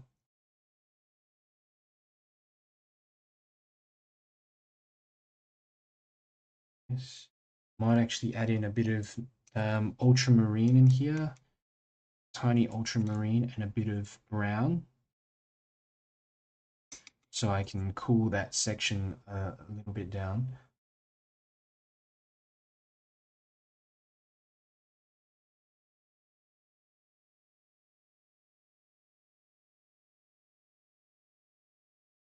That can kind of be a shadow. I'm at risk of mixing green now. Just bring this yellow down a bit. That I'm going to put in here. Maybe a little white section like that. Good. Greens. There's actually lots of greens in here that I've not put in. I'm going to use a color called undersea green. Drop that in here. Like keep it very light as well. Color pieces. It's a kind of muted down green as well, which I think is better. Like that.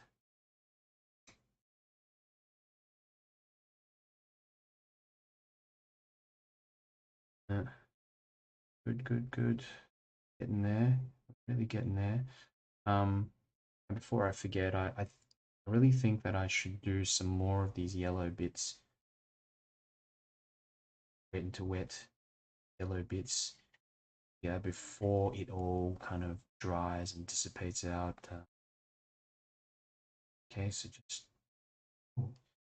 making them up, but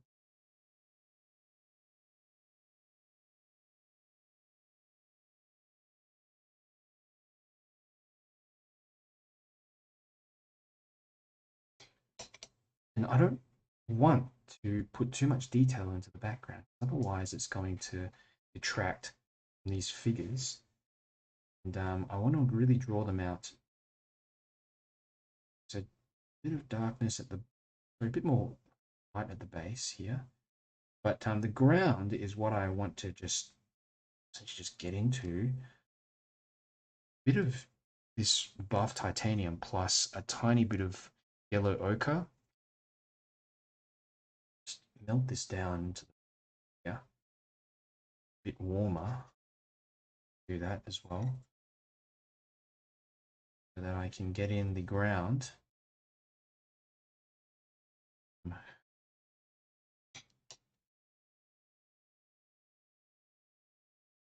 More buff titanium, more yellow ochre. I just want to mix up enough of this stuff. I just keep running out. Oops. A bit more light there.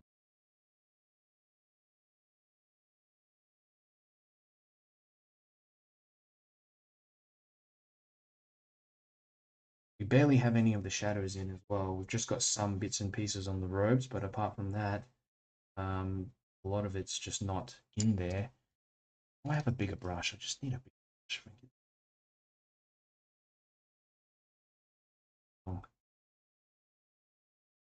Yeah.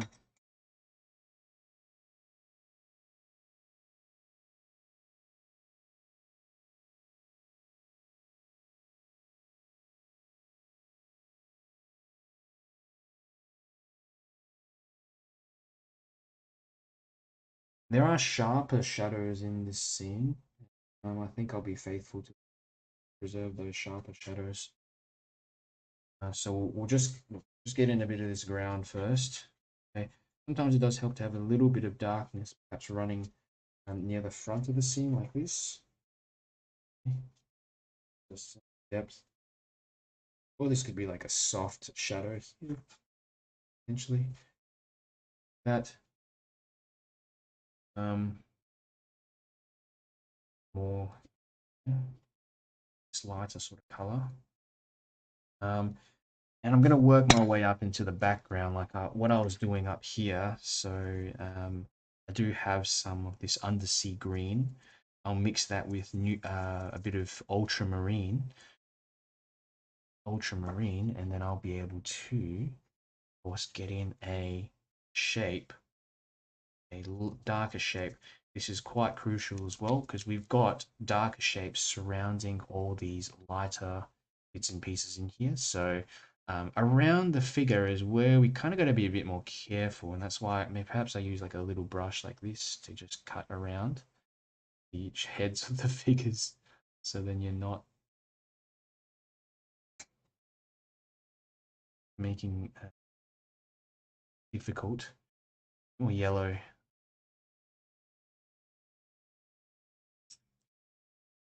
Okay, bit more in there. What have we got? Edge of that section. What have we got here? Maybe a bit of the detail, a little bit of these structures. Just a few little lines running across, and this is probably green. I've mixed up a lot of. You end up mixing up a lot of green next to this process.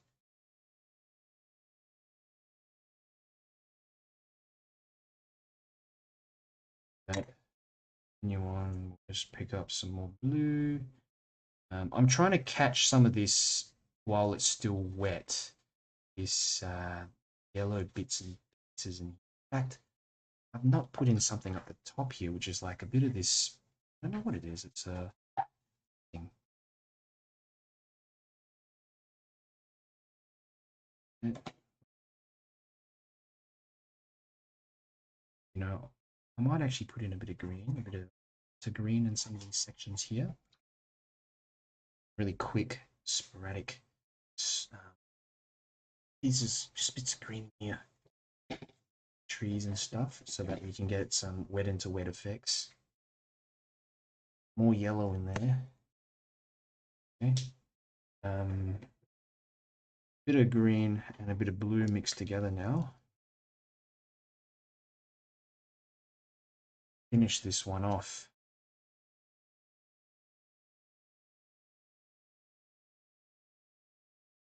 You know, maybe some brown. Well, green, a brown and a bit of blue together. Not done this one so well, fortunately. Top there. What I should have done is waited for that to dry, then gone into it later. Cut around it, kind of like what I'm doing with these ones.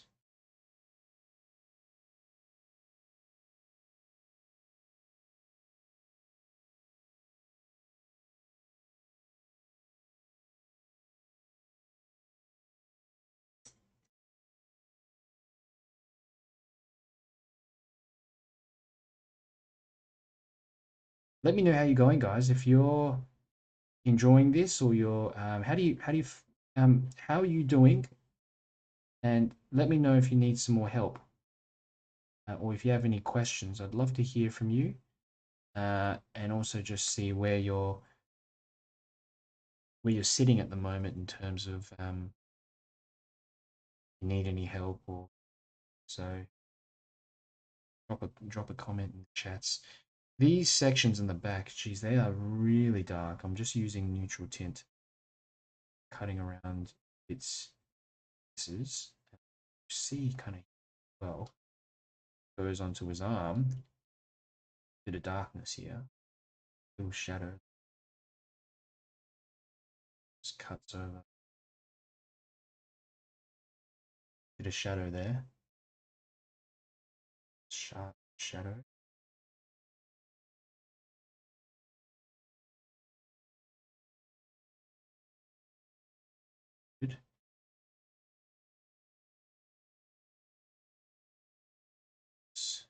this orange. This is my almost my favorite part of the scene. This, yeah, doesn't right there, the orange bit of darkness. I think I did that quite well. It's really what I was aiming for, a combination of like wet and wet, wet and dry.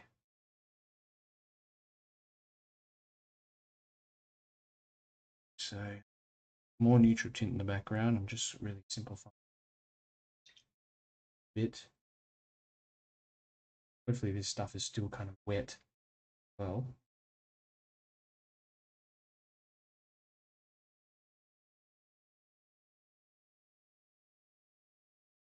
there was a something up there that I've not gotten through, unfortunately. I can try to put that in some wash later. But it's starting to appear, certainly something's emerging from all this. Around the head.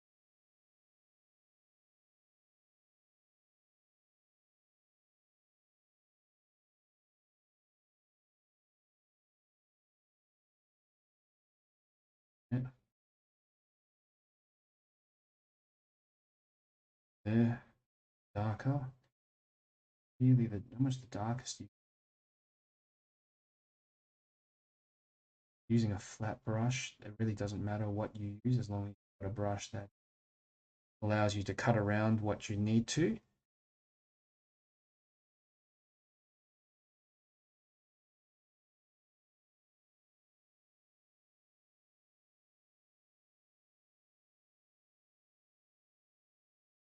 There, yeah, good. Probably you got to be the most careful when you go around the heads.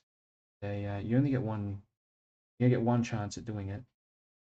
And as you see here as well, I'm decreasing the size of the heads very, very slightly.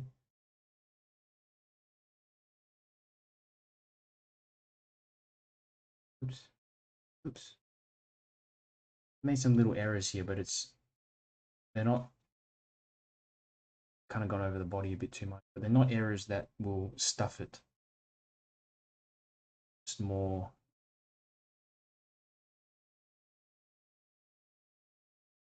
accuracy.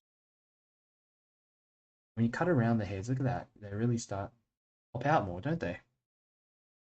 And you'll notice perhaps here I might need to darken here. I want to darken a bit around the other side of this. Yeah.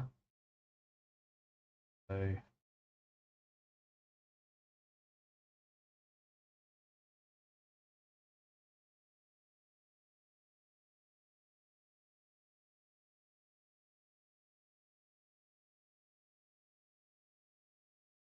okay. More neutral tint on this side. Cat's tongue brush. Love this brush for just backgrounds, and I'm trying to be too enthusiastic as well, so I go over the top of one of these heads. It's really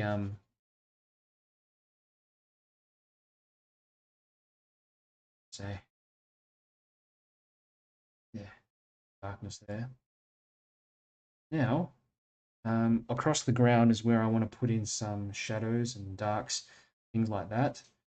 While we are able to do so, pick up some of this neutral tint, really just a cooler color.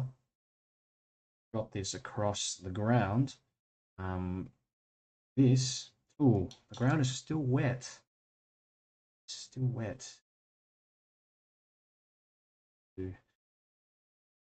Soften.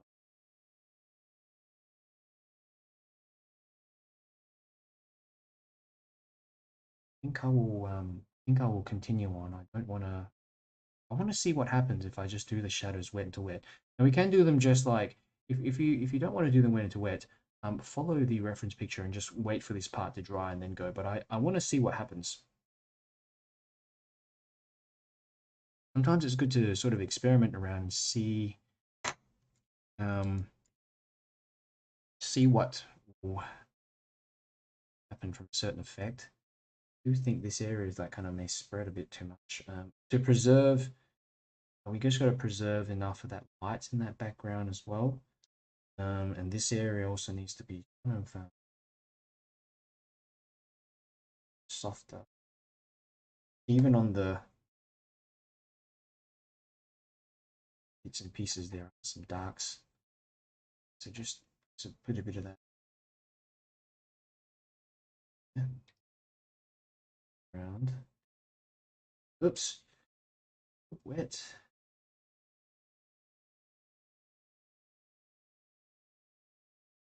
I mean, I'm getting some sharper shadows here. See, just little sharper bits like this.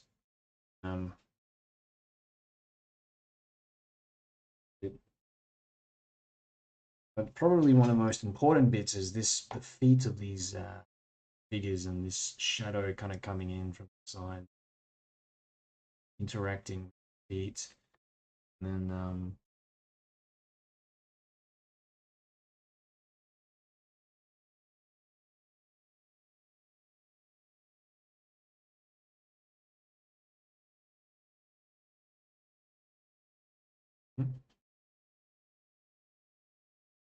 the shadow grounds them.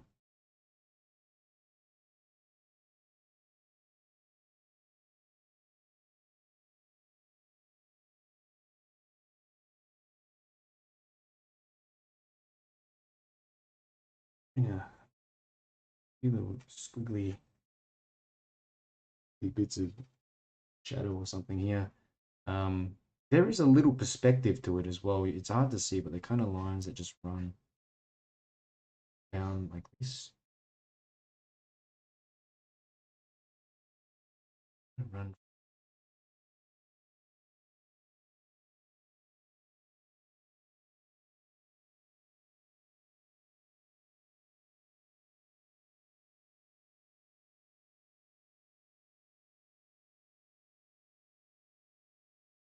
That. Okay. Okay.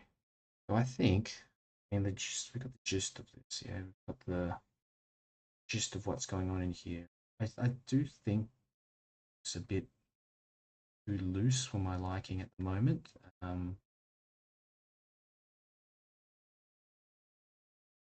Which can be resolved if we just continue to work on it.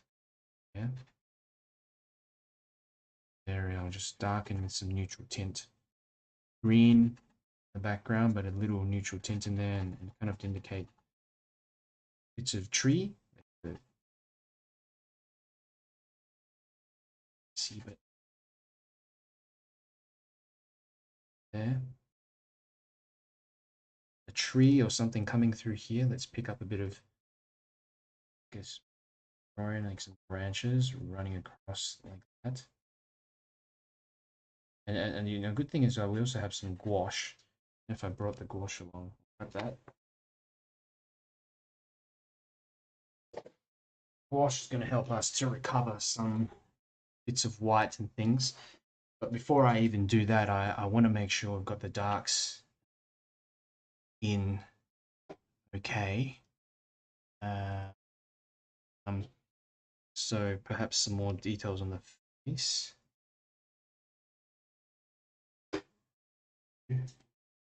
Oh, I'm gonna check. I'm really gonna check the chat.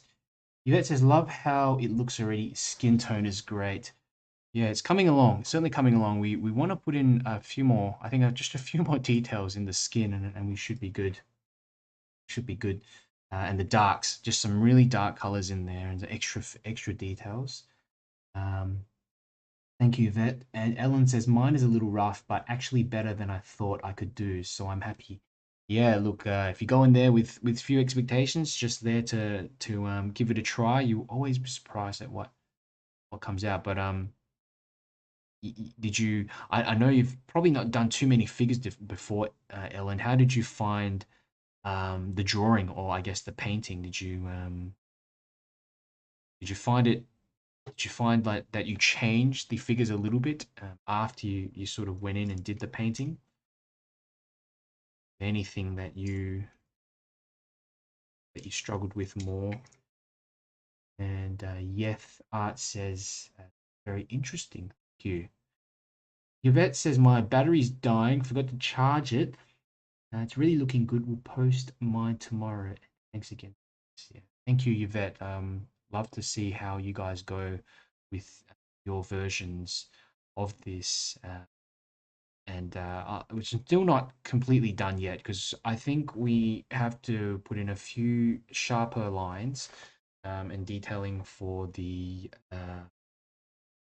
figures and in their clothing and stuff like that. So hang around and I'll show you just how I do some of these little finishing touches um, that will hopefully bring it together. Yeah, I thought a little extra darkness behind would help bring out the figures, especially some of these ones here. Sometimes the reference picture, you will find that the reference is not going to be um, sufficient for you to for a painting. It's just going to be good as a photograph, but it's very tricky to actually use that as a reference full stop because there's some elements that you have to change around. Like I notice here, there's not enough contrast around the face. Another thing you can do as well, yeah, you go in and, for example, I'm just going to put in a bit of darkness on that right-hand side of the face because I've noticed probably could do with a bit of extra darkness in there. Okay. A bit of darkness to indicate the shadow, and it will blend a bit into the background as well. And then, of course, this bit here of the shadow of the head, sharper shadow running to the right-hand side. You got some shadows or dark areas on the muscle here, arm, a bit here for the shoulder. You can just start to really quickly draw out and indicate little things that make a difference. We've got a bit of a fist, which has darkness in there as well. I don't want to overdo it though, just be careful. This guy looks a bit grumpy, doesn't he? Oops. One tip I can say, guys, is like continue at your own peril. If you've got something that you painted something and it looks decent to you already, probably best to stop there. uh, I have the tendency to just continually go in there and try to change things up and fix things and this and that, and then you got to be careful with that. I'm happy with this figure. This is the one I like the most. That one there in the center. Perhaps this one second. The pose of that one, I think, looks... It's the exact pose that I kind of wanted to get in. The bottoms of the figures as well, we really got to put in some little bit of color in there. I'm going to use a bit of brown mixed with neutral tint. Maybe a bit of yellow as well. Just a bit of that.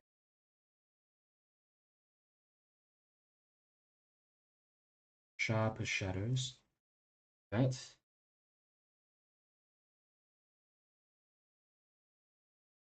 Good.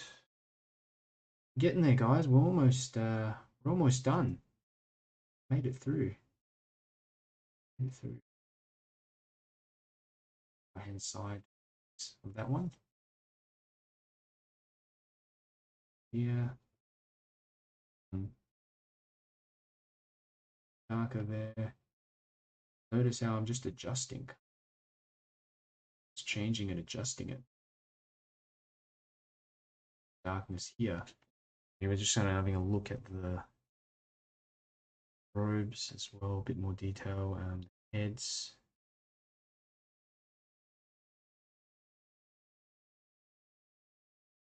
Keep making the head of this one smaller and smaller by continually going around it. Yeah. Okay. Put the watercolor on, it looks all shiny like that, but when it dries, it looks fine. Sorry. Anything else? Really up to you. On the on the top of the robes, you see like some sharper marks like this. So you can go in there and create some sharpness. Overlaps a bit.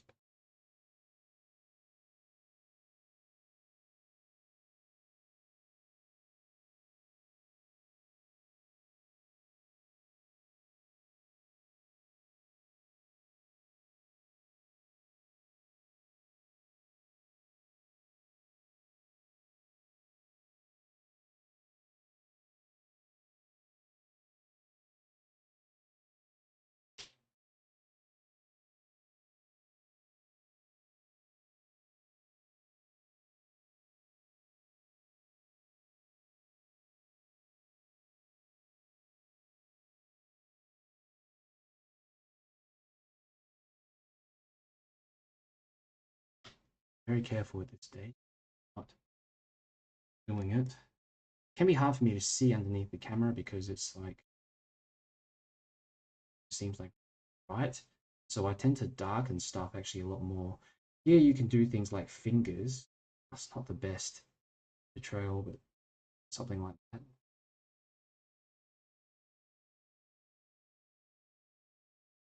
More contrast there. Bit of details on the clothing.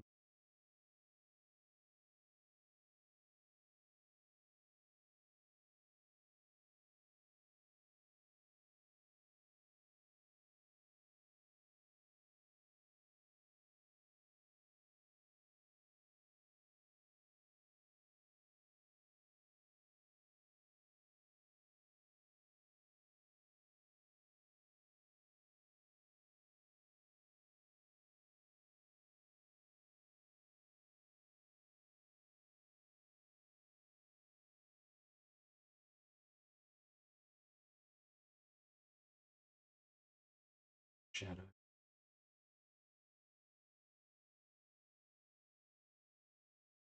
Okay, I'm gonna just go in with a bit of gouache to finish this one off, and then I'll check your chats, see really how you are all going, and trust that you're enjoying this. And this, I feel really relaxed actually. I don't know whether it's the subject or whether it's just I'm just having a good day, but I feel pretty relaxed. Um, Potentially the subject. Things in these little bits in the background. So yeah, gouache. Just using this, squeeze a bit out, and what we'll do, I'll get some potential.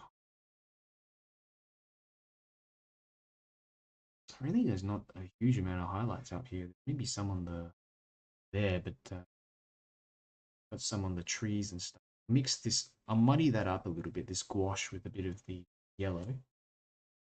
Get in a tiny bit of this color. And maybe with brown and gouache. I can get these like tree shapes here in the some sharper branches and stuff.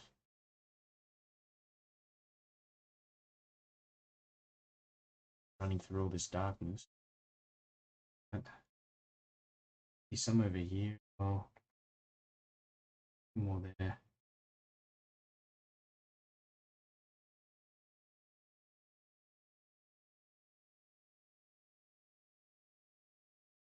That.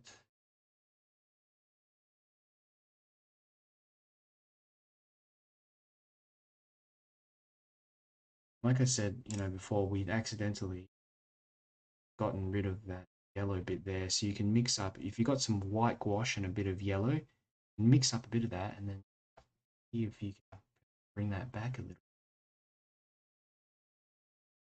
It's kind of turned out greenish anyway. Stuff in.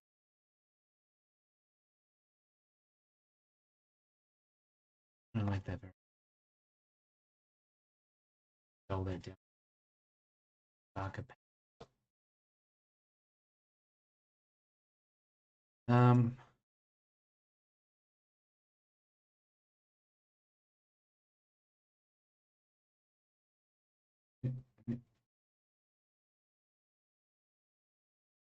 Bit. Okay, I'm gonna take off the tape in the corner, and we're gonna see how this looks like.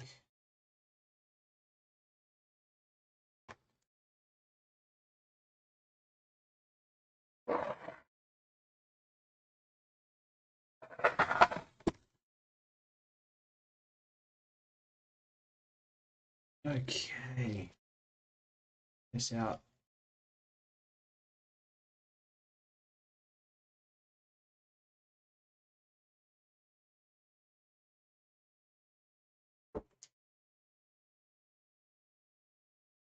We are done. How did you guys go? What do you think? I think it's it's a loose sort of impression. Um, I do like the negative shapes that have come out. So you've got like the figures and then the darkness in the background. Got the figures, some of the soft and the sharper lines on the figures as well for the clothing. Um, let's have a look. Ellen says figures and cars are my weak points. Their faces are hideous. My paint was too wet, and they look a little zombie-ish.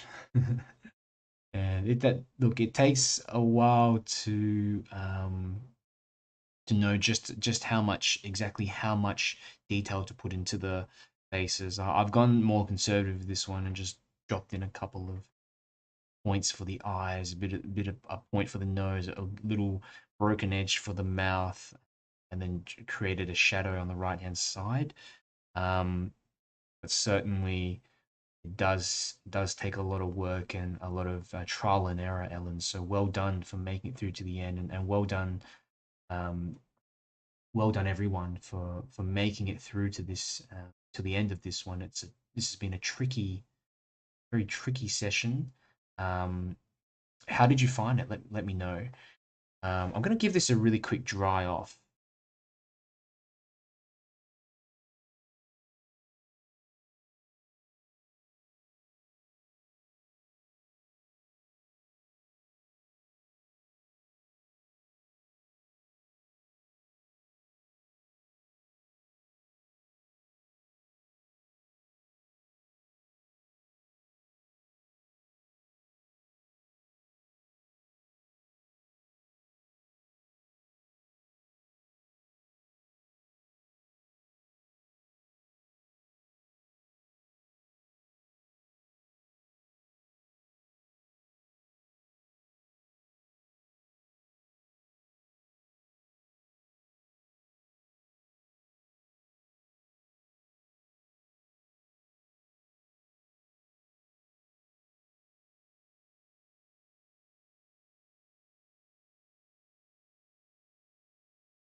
Yeah, it just looks a little bit better after when you dry it because the shiny bits of paint drying and it just flattens out a lot better.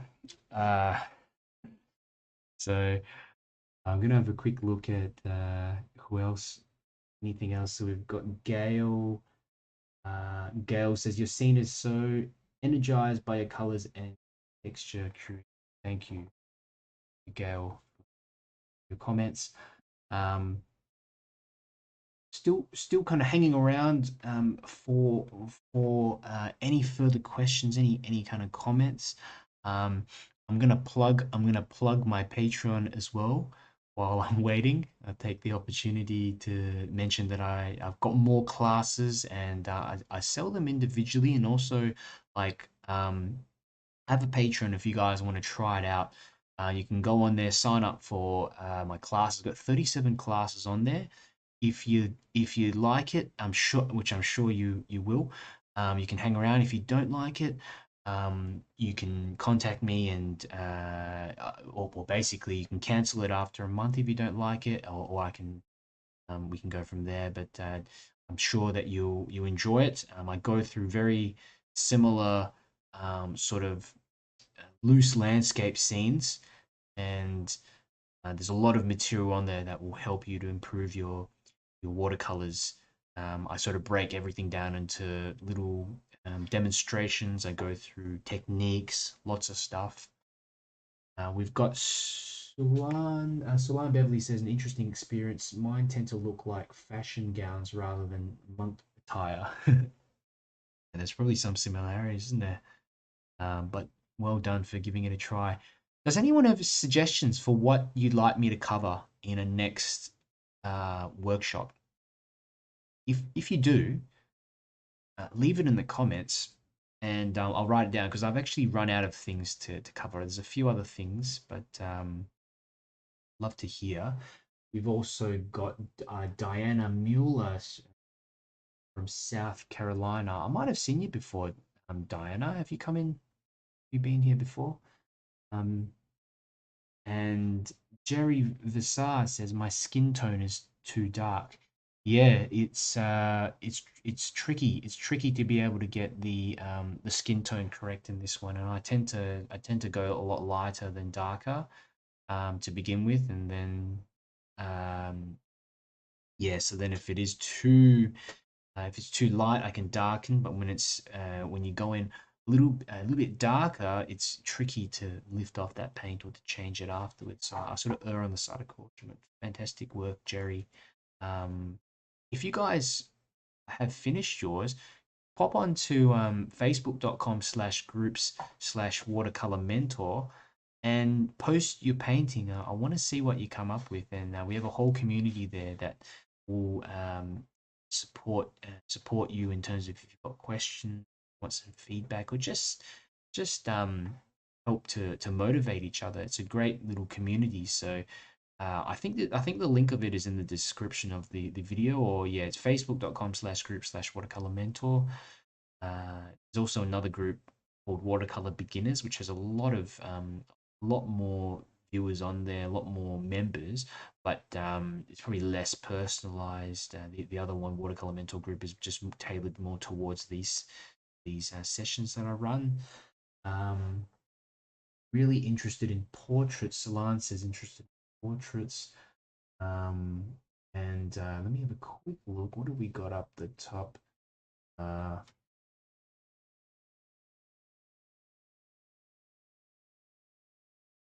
𝗪𝗘𝗕𝗦𝗧𝗘 says, looks awesome. Was wondering why you chose the vibrant orange for the robes and not what I saw as saffron yellow, but you seem to know what you're doing.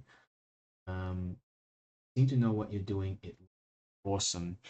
You're probably more on point with that color, Brenda. So it is like looking at it now. It's certainly I would have picked a more certainly more yellowish hues in here. It's gone a little bit too dark, a bit too much with the orange. So for those of you watching along, I think probably a bit if you mix in with that orange, if you mix in a little bit of Hansa yellow, you might be able to get slightly more accurate colors in the photo. But I'm just quite obsessed with this orange that I'm using, so I ended up going with that. Um, so Lance is really interested in portraits. Fantastic portraits. Something we can do for a future one. Something beachy or oceany. Okay, I've done quite a few beach and ocean ones. If you look at my previous streams, you should be able to find some. But if you've got another beach scene or like a photograph even that you want me to do, send it through. You can either message me personally or pop it in our group, and I'll definitely consider doing it, especially if it's something different from what we've done before. But thank you so much, Nath and Natalie Torrell for your suggestion. There's Janine Rodriguez says, my monks look more like stick figures. Any tips to soften them? I'm not sure what you mean by soften them. You mean create the feeling of movement, create the feeling of movement in them. I find wet techniques really helps to create this sense of movement and energy in the scene.